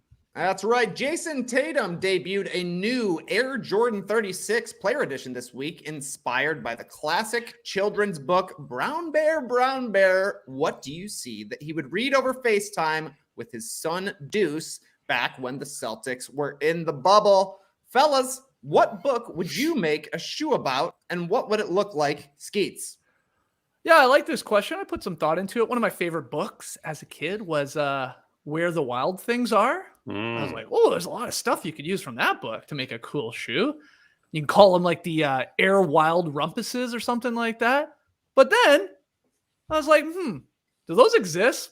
And sure enough, they exist already. They made Where the Wild Things Are like Air Jordan 4s. I don't know when they made these. Maybe when the movie was coming out with the Spike Jonze. Yeah, it must have been. Probably. So I don't think they did that great a job on them, if I'm being honest. Nah. Make them more wild. So that's my answer. And maybe like incorporate like a little crown in there somewhere. Maybe just have like a well, you see the characters there, like a different colorway for each character could be cool too. But I love that. Love that book. I actually really enjoyed the movie as well. JD, I don't know if you were a fan of it or not, but I loved it. Totally. Yeah. Spike Jonze. Yeah. Great. James Gandolfini. Awesome. Yeah, I thought it was good. So there you go. Where the Wild Things Are. Let's redo them, I guess. All right, JD, what you got? Love it. Well, I actually was going to say where the Wild Things Are as well, and then I looked in StreamYard, and there's the shoes. I thought, okay, somebody's already got that one. But my actual favorite kids book that I read to my kids was The Wolves and the Walls by Neil Gaiman, illustrated by Dave McKean. And it's about this little girl who believes there's wolves living in her walls. And the shoe, I did a quick little mock-up here, and it's the main character, Lucy, it's where she's the most scared in the book. And it's just this awesome artwork. I think it looks great. And the whole book is about, facing your fears and listening to your kids. And it's an awesome book. And so, yeah, it's, this is more of a sentimental pick for me because I loved reading this book to my kids when they were little. Oh, those people would rock those. Totally. Yeah. I think so. Really cool. So yeah. Good Yeah. stuff. Speaking of shoes, JD, just keep your eye on the mail over at your place, okay? There's something coming. I got something arrived. Is it yours? It's actually yours, but I had some involvement in it. We should almost do it live on the show, like next week. Oh, okay. All right. So don't open it. Save it for next week. Okay. Sweet. Yeah. Talk to me about shoes, Leigh. Yeah, well, my favorite book to read to my boys is the Dr. Seuss classic, All the Places You Will Go. So I would make that book into basically just a pair of Allbirds, not an ad, because they'd be casual shoes you could wear anywhere around the world. And they would have all just the little characters in it on them. So that's what I would do. Get Mark a pair it with his sweater. That guy, Mark. The NBA was the most popular trending search in the United States this year, according to data released this week by Google. Guys, what did you Google the most this year? Skeetsy. Look, it's not a funny answer, but the truth is anything and everything related to COVID-19, like the research, where to get the vaccine, travel policies and restrictions. There's a lot of that in the Google search for sure in terms of like figuring it out. So that is my answer. And like here in the NBA world too, I mean, Masai Ujiri possibly has picked it up at an event, the Giants of Africa event. Rick Carlisle, I think, is out of tonight's game. And like, obviously the Bulls have been hit by it. The Hornets have been hit by it. And you like, there's some fear here that it's just going to keep spreading across all the NBA. I mean, are we going to be to the point where it's like we're in another shutdown with this league? Hopefully not. But yeah, that's my search for sure. How about you, JD? Yeah, mine's not sexy either, but it's in the last 3 months, it's classic factory related. Insane amount of technical searches. And I grabbed a screen grab of, I've watched so many videos about gear and stuff. And this is a video about, that I watched the entire thing of. It's 5 hours long. Oh. It's about our switcher that we're using. Yeah, it's been, we're getting there, but oh my God. And like, this is the tip of the iceberg of like, I looked at my YouTube history and it's just insane. At least 50 hours of watching how to hook mics up and mixing stuff and lighting. And yeah, it's like 50 hours. So what's I got another 9,000 what is it, 10,000 950 before we get there, but yeah, it's coming along. Make a podcast out of it, JD. Get some content. Oh my God. JD reacts to 5 hours of ATM switcher footage. It'd just be JD cursing for 5 hours and slamming things down and holding on phone calls and stuff like that. Yeah, yeah, exactly. Leigh, what you been Googling? Mine would have been Legoland and everything around Legoland, the hotels, the restaurants, the city, how to get there, what's safe.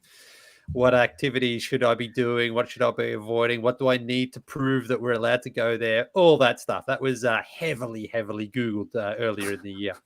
Heavily Googled. Final question. On a recent episode of The Steam Room, Charles Barkley told Ernie Johnson that he named his daughter Christiana after a mall in Delaware. Why? He just likes the mall. Guys, what's your favorite part of going to the mall? Skeets. Leaving. I fucking hate the mall. Hate it. I mean, there's nothing good about the mall. You're around a bunch of people. Everybody walks too slow. Nothing worse than the mall walk. Like, your legs are in pain for days after just shuffling along behind people. You know, the parking lot. Before you're even in the mall, the parking lot sucks. I hate not knowing where anything is. I just like to have a plan, get in, get out. So it's for me leaving. Sorry, Leigh, I stole your answer. Yeah, I mean, I'm going to think of something on the fly here. Yeah, yeah. Think fast. Wow. Does anybody, speaking of Googling, Google the location of a store in a mall so they go to that side of the mall? Because I have done that. Yeah, instead of going into the mall and looking at the directory, I guess. It can kind of be pointless because, are you going to pick the exact entrance? How close is it to the exact exit that you're going to park by? And, there's a lot of factors, a lot of moving parts. Malls. Who needs them? We don't. Mark Daigneault needs one. Pick up a new sweater with a collar at the Gap. JD, what's your favorite thing at the mall? Well, I only really go to the malls when I'm going to see a movie, and we go to a pretty nice mall. And you know what it is? I do enjoy the smells of a mall. When you're walking through and you get hit by the Cinnabon, and then you get hit by Abercrombie and Fitch, and then you get hit by the Thai food or the food court or whatever. And the smell is basically my last sense that I have. That everything else is failing me. So it's just nice to walk around and, and then the mall we go to, it's nice and clean. And it's just that part of it I don't mind. So, and, I'm never there to shop, really. It's just, like I said, we just go to the movie theater and then we just make our way out. Is it the closest entrance, Tass? I'm not sure. I guess I should Google that, but then I would be deprived of all those lovely smells. So, I think I'll just continue on doing what I'm doing. Everything's in the middle of the mall anyways. It doesn't matter where it is. It always ends up in the middle. But yeah, I'm with you. You want all those scents. Then Victoria tells you her little secret. Smells good there. It does smell good in there. Yeah. Maybe a little too much. But yeah. Of course. Yeah. No, you just want a sense of it and then you move on, I'd hate to work at a place like that. I don't know how they do it. Yeah. Yeah. Like Abercrombie and Fitch. Oh my God. The smell. You don't even have to go into the store, like you said, JD. Yeah. Wow, it hits you like a wave. Yeah. No thanks. It's pleasant, but it's just, like I said, just keep going. Keep moving. Leigh, what'd you come up with? Well, when we were teenagers, Sunbury got a mall. When I was probably about 13 or 14, I used to love going because it was a very social activity to go and see people and stuff like that. So that was fun when you're 13. Now, not as much fun. Not as exciting to go to the mall. You just hung out and would you? I guess you couldn't. Well, I was gonna say, were you smoking inside the mall? Well, you may have been able to. Well, some of the kids were. Yeah. I mean, smoking was still allowed in the mall at that time, but yeah, I think so. Anyway, yeah.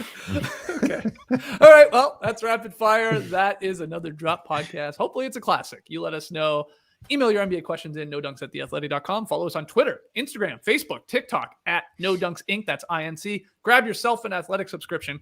Go to theathletic.com/nodunks. And a reminder for all you F1 race fans out there, Trae and Graydon will have a brand new No Breaks episode live right here on YouTube following the final race of the season this Sunday in Abu Dhabi. So make sure you got your notifications turned on. Make sure you subscribe to No Dunks because that's where it will appear. The No Breaks episode, the final one.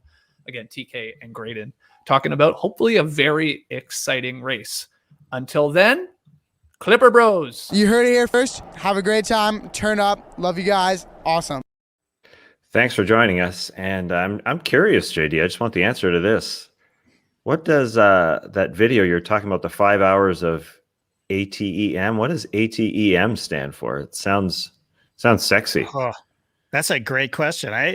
They never mentioned it in the whole 5 hours. They never said. Well, you'll never know. That's the secret. Embrace the weekend, people. You could stay